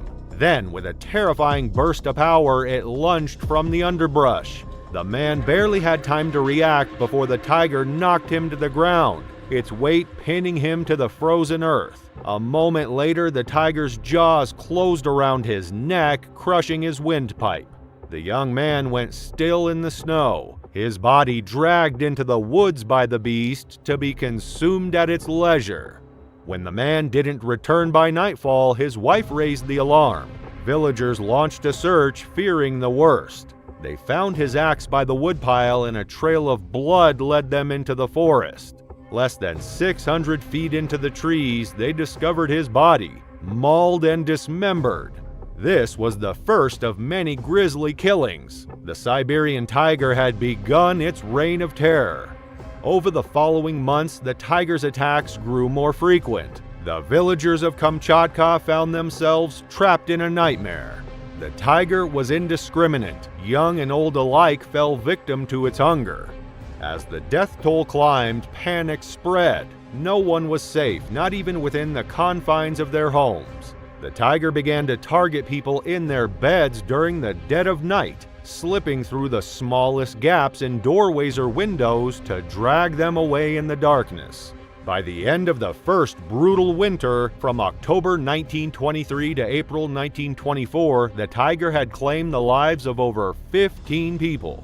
As the ice melted and spring arrived, the villagers dared to hope the tiger had moved on. With the worst of winter behind them, children ventured outside again, and farmers returned to their fields. Life seemed to return to normal. But it wasn't over. When the next winter descended, the tiger returned, bolder, more relentless than ever. One by one, the villagers became its prey. A young boy disappeared while gathering firewood. A woman was snatched from the well. Fear turned to terror, and the villagers had no choice but to call for help. The army responded with determination, arriving with the goal of ridding the peninsula of this deadly predator. They even brought aircraft to scour the land from above. But still, the tiger eluded them. After a tense search, the soldiers believed they had killed the beast. They posed for photographs with the impressive tiger, which measured over 10 feet long and weighed 330 pounds. The villagers celebrated, but their joy was short-lived. Local hunters weren't convinced the slain tiger was the right one. They had seen the tracks left by the killer and knew the animal's paws were much smaller than those of the elusive predator. The tiger that had killed so many was larger. Its paw prints had measured over 8 inches across. As the cold winds of winter returned in late 1925, the tiger struck again. The villagers, lulled into a false sense of security, were plunged back into fear. The beast's deadly presence continued to haunt them, slipping through the snowy woods with unnerving ease. It killed with ruthless efficiency, leaving behind only mutilated bodies and a trail of footprints. By now, it had mauled over 100 people, a death toll unprecedented for a tiger, setting a grim record never before heard of. The villagers' worst fears were confirmed. The tiger was still out there. But what made this predator even more dangerous wasn't just its size or ferocity. It was its cunning and adaptability. Unlike other tigers, this one seemed to stalk its victims with calculated precision, as though compensating for a hidden weakness. One of its tracks revealed a strange detail. One of the tiger's paws was less indented than the others, suggesting that the beast had suffered an injury. It walked with an uneven gait, possibly due to a wound or a congenital defect. This injury might explain its deadly behavior. When a predator can no longer hunt its usual prey, it turns to easier targets. In this case, the people of Kamchatka, with their slower, weaker bodies, became easy prey for the wounded tiger. Yet, as the months passed, the attacks began to dwindle. The once relentless predator seemed to retreat into the wilderness, and fewer villagers reported sightings or attacks. Perhaps its injuries had finally caught up to it, forcing it to slow down, or perhaps it had found a more secluded hunting ground. Still, no one could feel truly safe, and the tiger's shadow continued to loom over the villages. The next few winters passed without further attacks, and by 1926, people began to hope the tiger had simply moved on. Yet no one knows what truly happened to it. Perhaps it succumbed to its injuries or sought new hunting grounds, though this seemed unlikely for an apex predator in a rich territory. Some believed it was no ordinary tiger, but a creature of darkness that vanished once its purpose was fulfilled. Whatever the truth, its legend lingered, haunting those who remembered its reign of terror. On November 27, 2016, Alexandria Lion Village in Egypt was buzzing with anticipation. Families, school groups, and locals had gathered to witness one of the park's most popular attractions, the lion taming performance. Among the stars of the show was Islam Shaheen, a man who had spent over a decade commanding the stage with his mastery over some of the most powerful predators on Earth.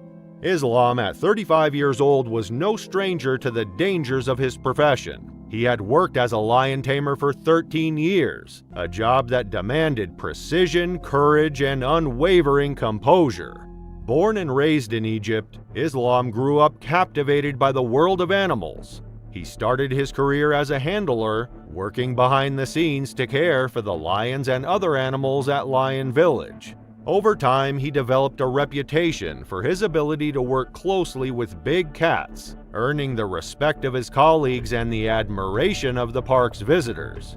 Islam's performances became the centerpiece of the park's shows. Audiences marveled at the way he commanded the lions, guiding them through daring routines with a simple wooden stick. While some questioned the ethics of his work, others viewed him as a master of his craft, a man who had dedicated his life to creating a spectacle that left crowds in awe. Outside of the ring, Islam was known for his calm demeanor and steady presence. Those who worked with him described him as disciplined and methodical, someone who treated the animals with care while understanding the risks involved. The Lion Village, however, had its share of controversies. Located about an hour and a half from Cairo, the park featured lions, tigers, camels, and other exotic animals.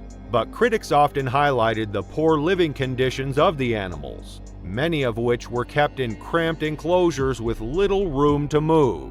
Some animals showed signs of malnourishment, their thin frames and dull coats hinting at the neglect they faced. Despite these issues, the park remained a popular destination, relying on the thrill of its performances to draw in visitors. On that November evening, the audience filled the arena, their excitement palpable as upbeat music played over the loudspeakers. The performance was set to feature 3 lions, including a newcomer to the Pride, a large male recently imported from South Africa. This lion, with its thick, dark mane and muscular frame, was an impressive addition to the show. However, its temperament had proven unpredictable. It had attacked a trainer in the past, but the incident had been dismissed as an anomaly. Park management believed the lion would adapt over time, and it was included in the show despite its history. The performance began smoothly. Islam entered the ring alongside 2 other trainers, each armed with a wooden stick. The lions were guided through their routines, climbing ladders and opening their jaws on command to display their razor-sharp teeth. The audience watched, captivated by the sight of the powerful animals responding to the trainer's instructions. But the new lion stood apart, his behavior more hesitant.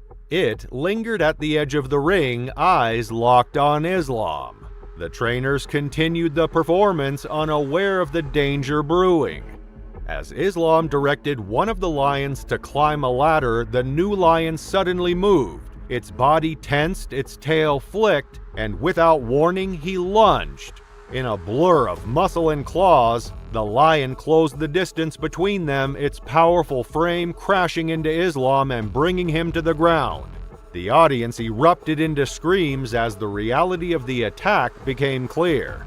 The lion's claws tore into Islam's clothing and flesh, its jaws clamping down on his neck. The trainers reacted immediately, striking the lion with their sticks in an attempt to drive it off. But the animal's instincts had taken over, and it refused to release its grip. The arena descended into chaos. Parents grabbed their children, rushing them toward the exits. Some spectators fumbled with their phones, recording the horrifying scene, while others simply stood frozen, unable to process what they were witnessing. The lion dragged Islam across the ring, shaking its head violently. Blood stained the concrete floor as the trainers continued their efforts to subdue the animal. After what felt like an eternity, the lion finally released Islam and retreated to the edge of the ring, its jaws dripping with blood. The trainers rushed to Islam's side, carrying his motionless body out of the ring as emergency services were called. Islam was rushed to Andalusian Salam Hospital, where medical staff worked tirelessly to save him. His injuries were extensive: a fractured skull, deep lacerations to his neck and face, broken bones, and internal bleeding. Despite their best efforts, Islam succumbed to his injuries 2 days later. The news of his death sent shockwaves through the community and beyond. Following the attack, Lion Village was temporarily closed as authorities launched an investigation. A spokesperson for the park suggested that the lion's aggression was due to mating season, a time when male lions are known to exhibit heightened territorial behavior. However, critics pointed to the conditions at the park, arguing that the stress of captivity and inadequate safety measures were significant contributing factors. The controversy reignited debates about the ethics of using wild animals in entertainment and the risks posed to both trainers and spectators. Photos of Islam emerged in the days after his death, showing him working closely with the lions. In one image, he stood inches from a lion's face, his stick extended as the animal's whiskers brushed against his chin. The images painted a picture of a man deeply committed to his work, yet they also drove home the remembrance of the unpredictability of wild animals, even those raised in captivity. Picture yourself in the heart of South Africa's wilderness, where the roar of lions reverberates through the air, mingling with the rustle of wild grasses and distant calls of other creatures. This was the world of Leon van Biljon, known to many as the Lion Man, built from the ground up. In 1985, Leon and his family moved to what was then just open land. Over the years, he transformed it into Mahala View Lion Lodge, a haven for both wildlife and guests. His children grew up surrounded by this vast sanctuary, and by 2006, he had brought in 3 lion cubs, Rambo, Katrin, and Nikita, raising them as if they were his own. Day and night, he stayed by their side, sometimes even sleeping in their enclosure to form a bond as close as family. These lions weren't just exhibits, they were family. Known for his lion walking tours and impassioned talks, Leon dedicated his life to educating visitors, sharing his unique relationship with these powerful predators. Now in his 70s, he moved with ease among the animals he trusted deeply, never imagining the wilderness he knew so well could turn against him in a single moment. On the morning of August 20th, 2019, Leon entered the lion enclosure as he had countless times before, unaware that a mundane trip through the gate would lead to his final moments.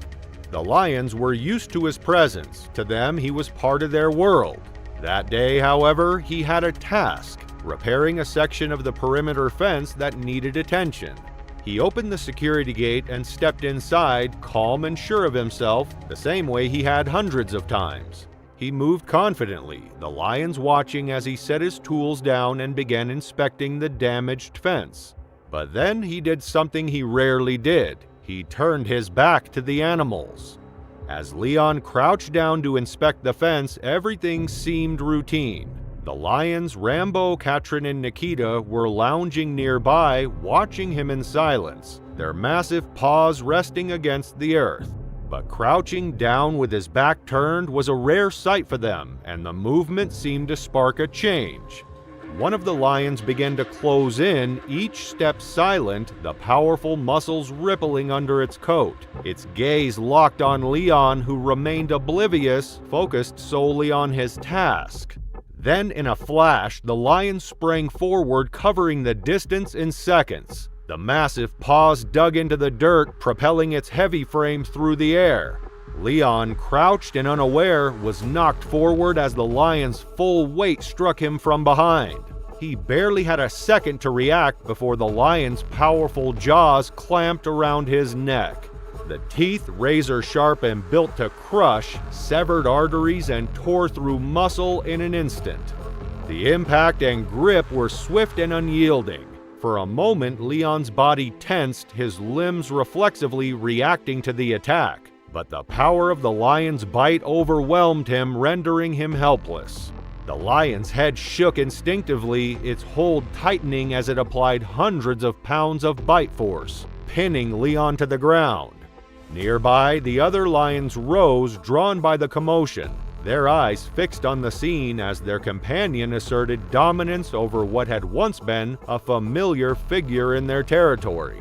Staff arrived moments later, drawn by Leon's last faint cry. From outside the enclosure, they saw the horrifying scene, a lion standing over Leon's body, its mouth red with blood, while the other 2 lions circled with an unsettling calm. Realizing the severity of the situation, they immediately contacted emergency responders, knowing any attempt to intervene could turn deadly.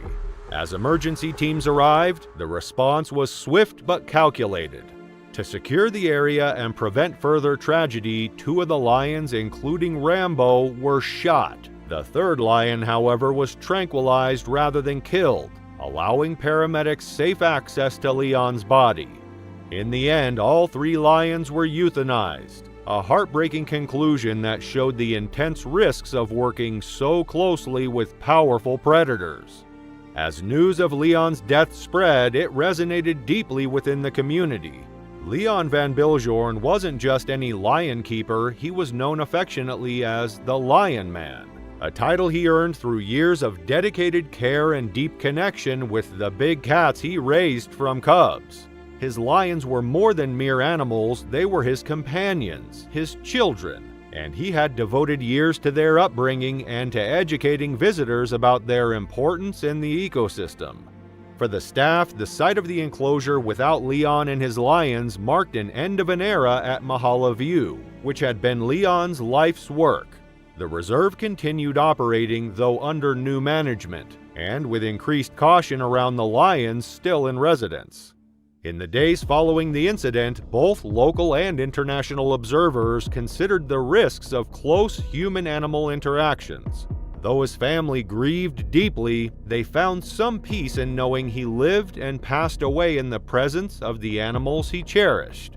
As Leon's story shows, even the closest bonds with wildlife can shatter in an instant, revealing the unpredictable nature that lies within every predator.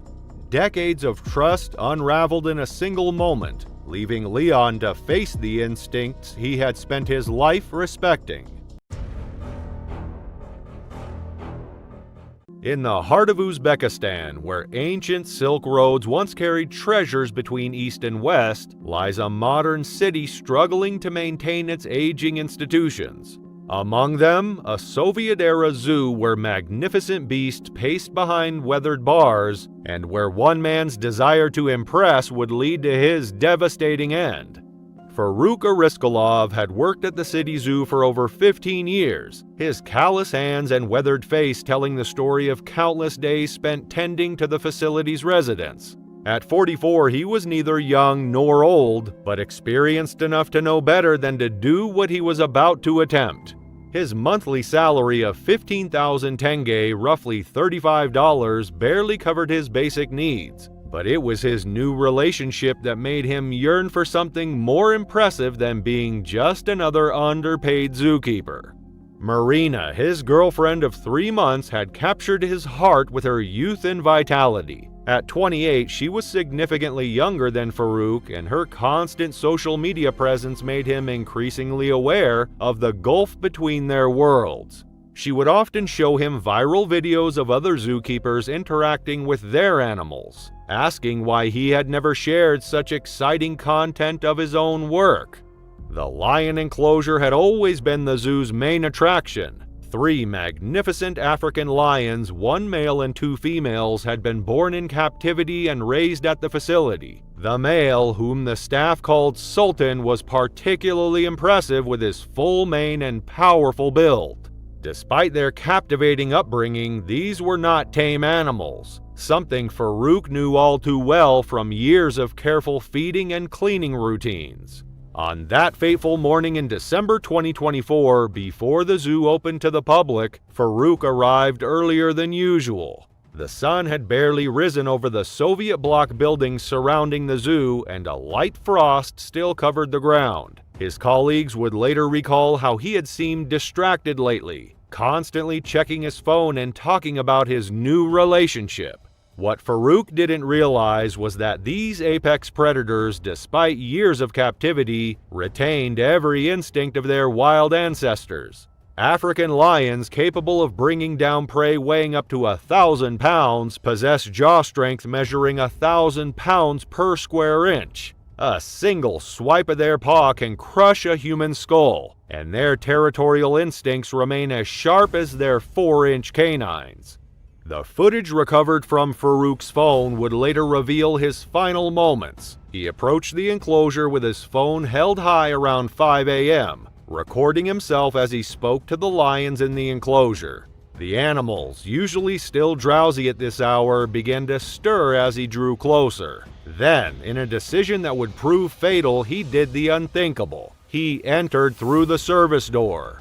The attack was immediate and devastating. Sultan, the male lion, initially remained still, watching as Farouk approached. Moments later, he moved toward the zookeeper, followed by the two lionesses. One of the lions eventually clamped its jaws down on Farouk's arm. His phone, still recording, captured his first screams before being knocked from his grip.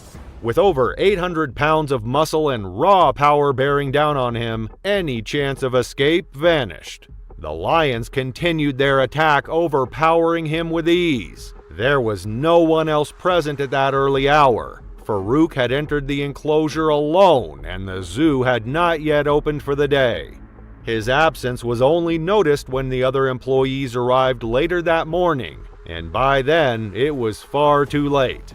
Zoo staff rushed to the lion exhibit once they realized something was wrong, but by then the lions had already mauled him beyond saving. It took animal control officers over an hour to secure the enclosure before they could recover his remains. His phone was later found several feet away, its screen shattered but its recording intact, preserving the horrific final moments of his life. The tragedy quickly gained international attention, with media outlets worldwide reporting on the shocking incident. News platforms highlighted growing concerns over zoo safety protocols and the dangers of close human interaction with wild animals. The footage of Farouk's final moments, which surfaced online, became a focal point of discussion about the risks zookeepers face, fueling debates on whether stricter regulations should be implemented. On a cold, blustery day in January of 1872, the town of Bolton, England stirred with anticipation. Smoke billowed from chimneys, mingled with the overcast sky as townsfolk navigated the cobblestone streets, scarves pulled tightly against the winter chill. Near the town hall, a large canvas tent towered over the square, its vibrant banners promising a thrilling spectacle. Inside, the flickering glow of gas lamps lit the interior of Mander's Menagerie, where 500 spectators had gathered to witness one of the most daring performances of the era, Maserati the Lion Tamer. Thomas McCarthy, known by his stage name Maserati, was the star of the evening. A seasoned performer, he had spent years traveling with menageries, building a reputation as a fearless showman. Dressed in a Roman gladiator-inspired costume, he prepared to face 3 lions in a display of dominance and control. Armed with only a whip and a thin sword, he would command the animals to leap through hoops, sit on pedestals, and follow his every cue. For the audience, the act was a mesmerizing blend of danger and artistry. But for the man in the cage, it was a high-stakes dance with unpredictable predators. The lions, majestic and imposing, were among the menagerie's most prized animals. The largest, a black-maned lion from North Africa, was a particularly striking figure. Its muscular frame and sharp amber eyes exuded raw power, a reminder that no amount of training could fully subdue the wild instincts of such a beast. Life in captivity, coupled with the loud and chaotic atmosphere of the performances, often left the animals tense and unpredictable. As Maserati stepped into the cage, the crowd erupted in cheers. The lions moved cautiously under the gaslight, their paws sinking into the sawdust-covered floor. Cracking his whip, Maserati commanded the first lion to leap through a hoop, earning applause from the audience. The second lion followed, crouching low on a pedestal at his signal. But as he turned to the black-maned lion, it hesitated, a low growl rumbling from the deep within its chest. The sound carried across the tent, drawing a hushed murmur from the spectators. Maserati cracked his whip again, the sharp sound cutting through the heavy air. The lion's growl deepened, and it took a single step forward, its body tense and poised. The audience leaned in, unsure if this was part of the act or something more sinister. Then, in an instant, the lion lunged. Its massive body collided with Maserati, sending him sprawling to the ground.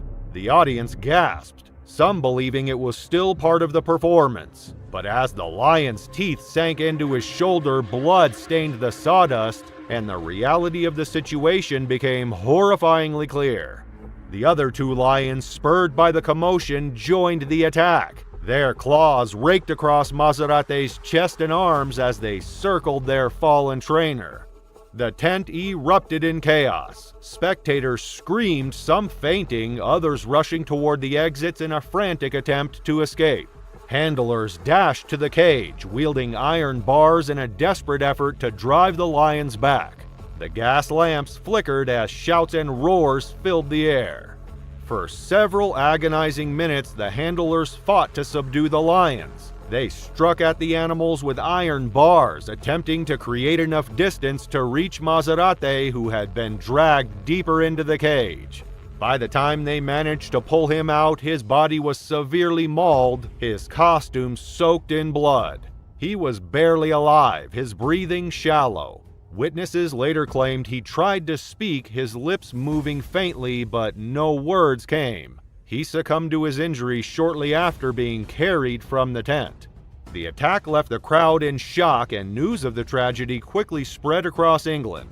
Newspapers chronicled the grisly details, sparking debates over the ethics of lion taming and the treatment of wild animals in captivity. Victorian society, captivated by the spectacle of such performances, was forced to confront the deadly risks faced by the trainers and the animals alike. The lion responsible for the attack, later dubbed Macarte's lion, became infamous. After its natural death in 1874, the lion was preserved by the taxidermist Roland Ward and displayed in London, where it drew large crowds of curious onlookers. Mazarate was buried in the Roman Catholic section of Tonge Cemetery in Bolton, where a white marble cross was erected in his memory. The inscription commemorates the life and bravery of a man who lived and ultimately died on the edge of human ambition and untamed wilderness. His tragic story remains one of the most infamous accounts in circus history, a chilling reminder of the volatile balance between spectacle and survival. It was a quiet morning at Bahawalpur Zoological Gardens on December 6, 2023, as the zoo's cleaning staff began their usual rounds.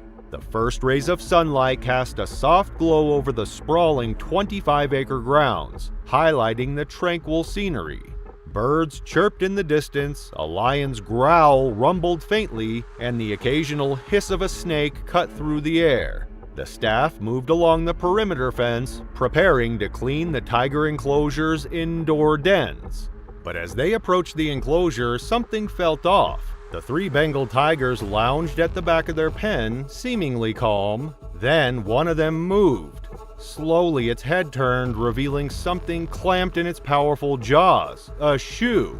The worn, dirty shoe dangled precariously, its frayed edges swaying as the tiger shifted. At first, the staff thought it might have been tossed in by a visitor, but the unsettling sight quickly hinted at something far more sinister.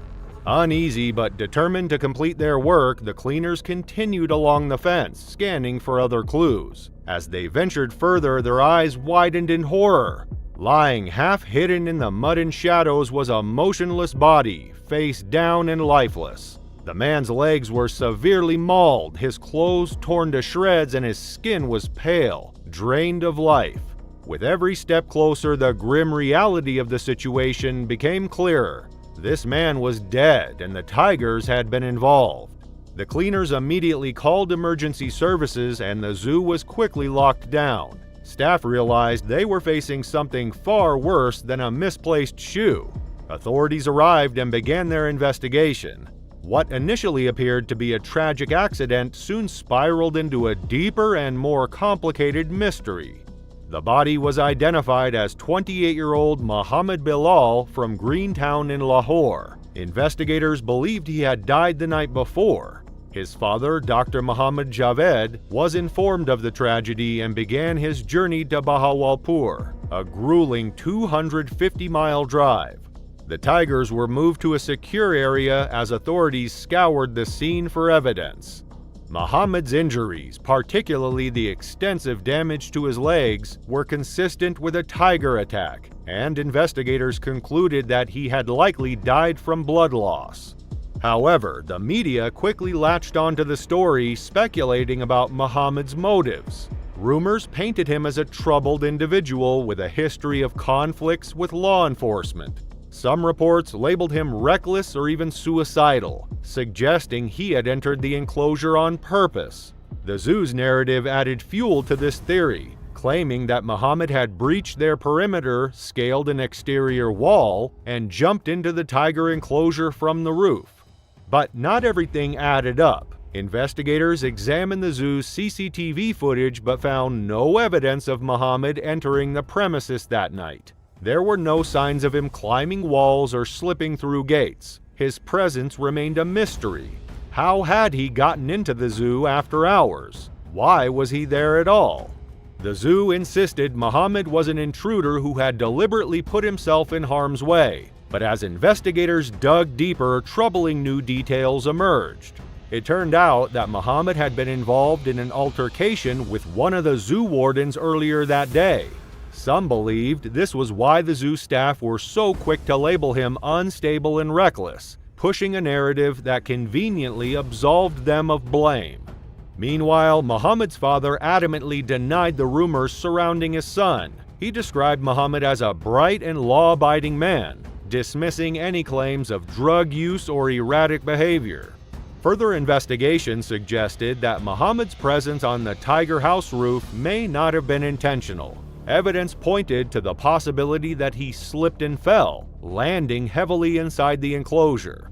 The fall didn't kill him, but it didn't go unnoticed by the tigers. Instinct took over as they circled their prey. Each time Muhammad tried to stand, powerful swipes from their claws knocked him back down.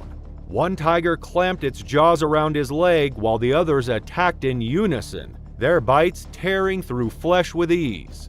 Muhammad likely fought for his life, kicking and screaming, but his cries went unheard as the zoo was closed for the night. Despite the horrific attack, one peculiar detail stood out. The tigers didn't devour his body. Instead, they left it where he had fallen, as if satisfied that the threat was neutralized. Investigators confirmed that Muhammad had been alive when he entered the enclosure, but by the time the tigers retreated, he had succumbed to his injuries. The commissioner of Bahawalpur formed a 5-member fact-finding committee to examine the incident. Their goal was to uncover how Muhammad ended up in the enclosure, assess any failures in zoo security, and determine whether the zoo could have prevented the tragedy. As they climbed onto the Tiger House roof to gather evidence, questions remained unanswered. Was this truly a tragic accident, or was there more to the story? Despite lingering questions, Muhammad's parents chose not to file a lawsuit against the zoo. The full truth of what happened that night may never come to light. Muhammad Bilal's death remains a haunting mystery, a reminder of the deadly potential of human encounters with predators, even those behind bars. On October 3, 2003, Las Vegas was alive with the glittering energy that made it the city of endless entertainment.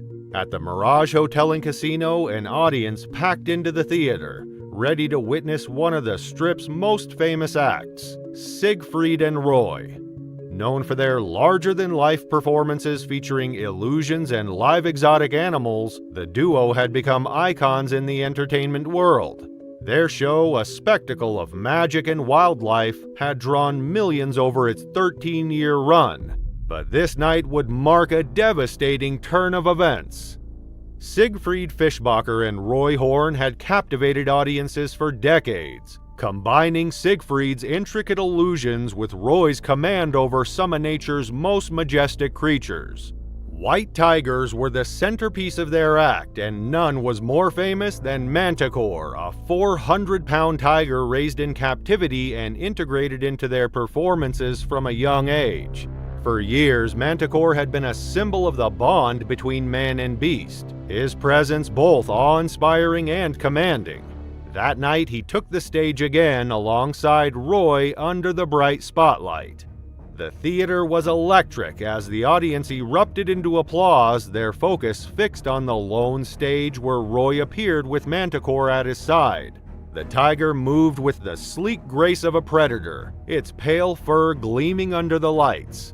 The act began without issue, the pair moving through the well-rehearsed routine as the crowd sat enthralled.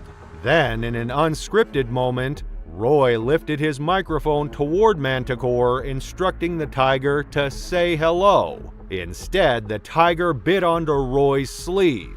Roy responded by tapping Manticore on the nose with the microphone, a signal intended to correct the behavior. Manticore released the sleeve but did not retreat. Seconds later, the tiger lunged, knocking Roy to the ground. The audience gasped as the spotlight illuminated the tiger pinning Roy with its massive paws. A hushed confusion swept over the theater, with some unsure whether the unfolding scene was part of the act or a shocking break from the illusion. Manticore's jaws clamped onto Roy's neck, dragging him across the stage. The sound of gasps and cries began to rise from the crowd. Trainers rushed in, spraying fire extinguishers and shouting commands, attempting to break Manticore's grip. Their efforts were met with resistance as the tiger pulled Roy further, its strength overwhelming the attempts to subdue it. Blood pooled on the stage, visible even under the harsh stage lights. Siegfried appeared, shouting commands as the trainers escalated their efforts, using the butt of a fire extinguisher to strike the tiger's head. After what seemed like an eternity, Manticore finally released Roy and retreated. The trainers immediately carried Roy backstage, where he lay motionless. Emergency responders arrived swiftly, working to stop the bleeding as Roy was rushed to University Medical Center. His injuries were severe: a crushed windpipe, a severed jugular vein, and a damaged vertebra.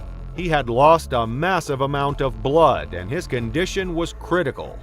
News of the attack spread quickly, sending shockwaves through Las Vegas and beyond.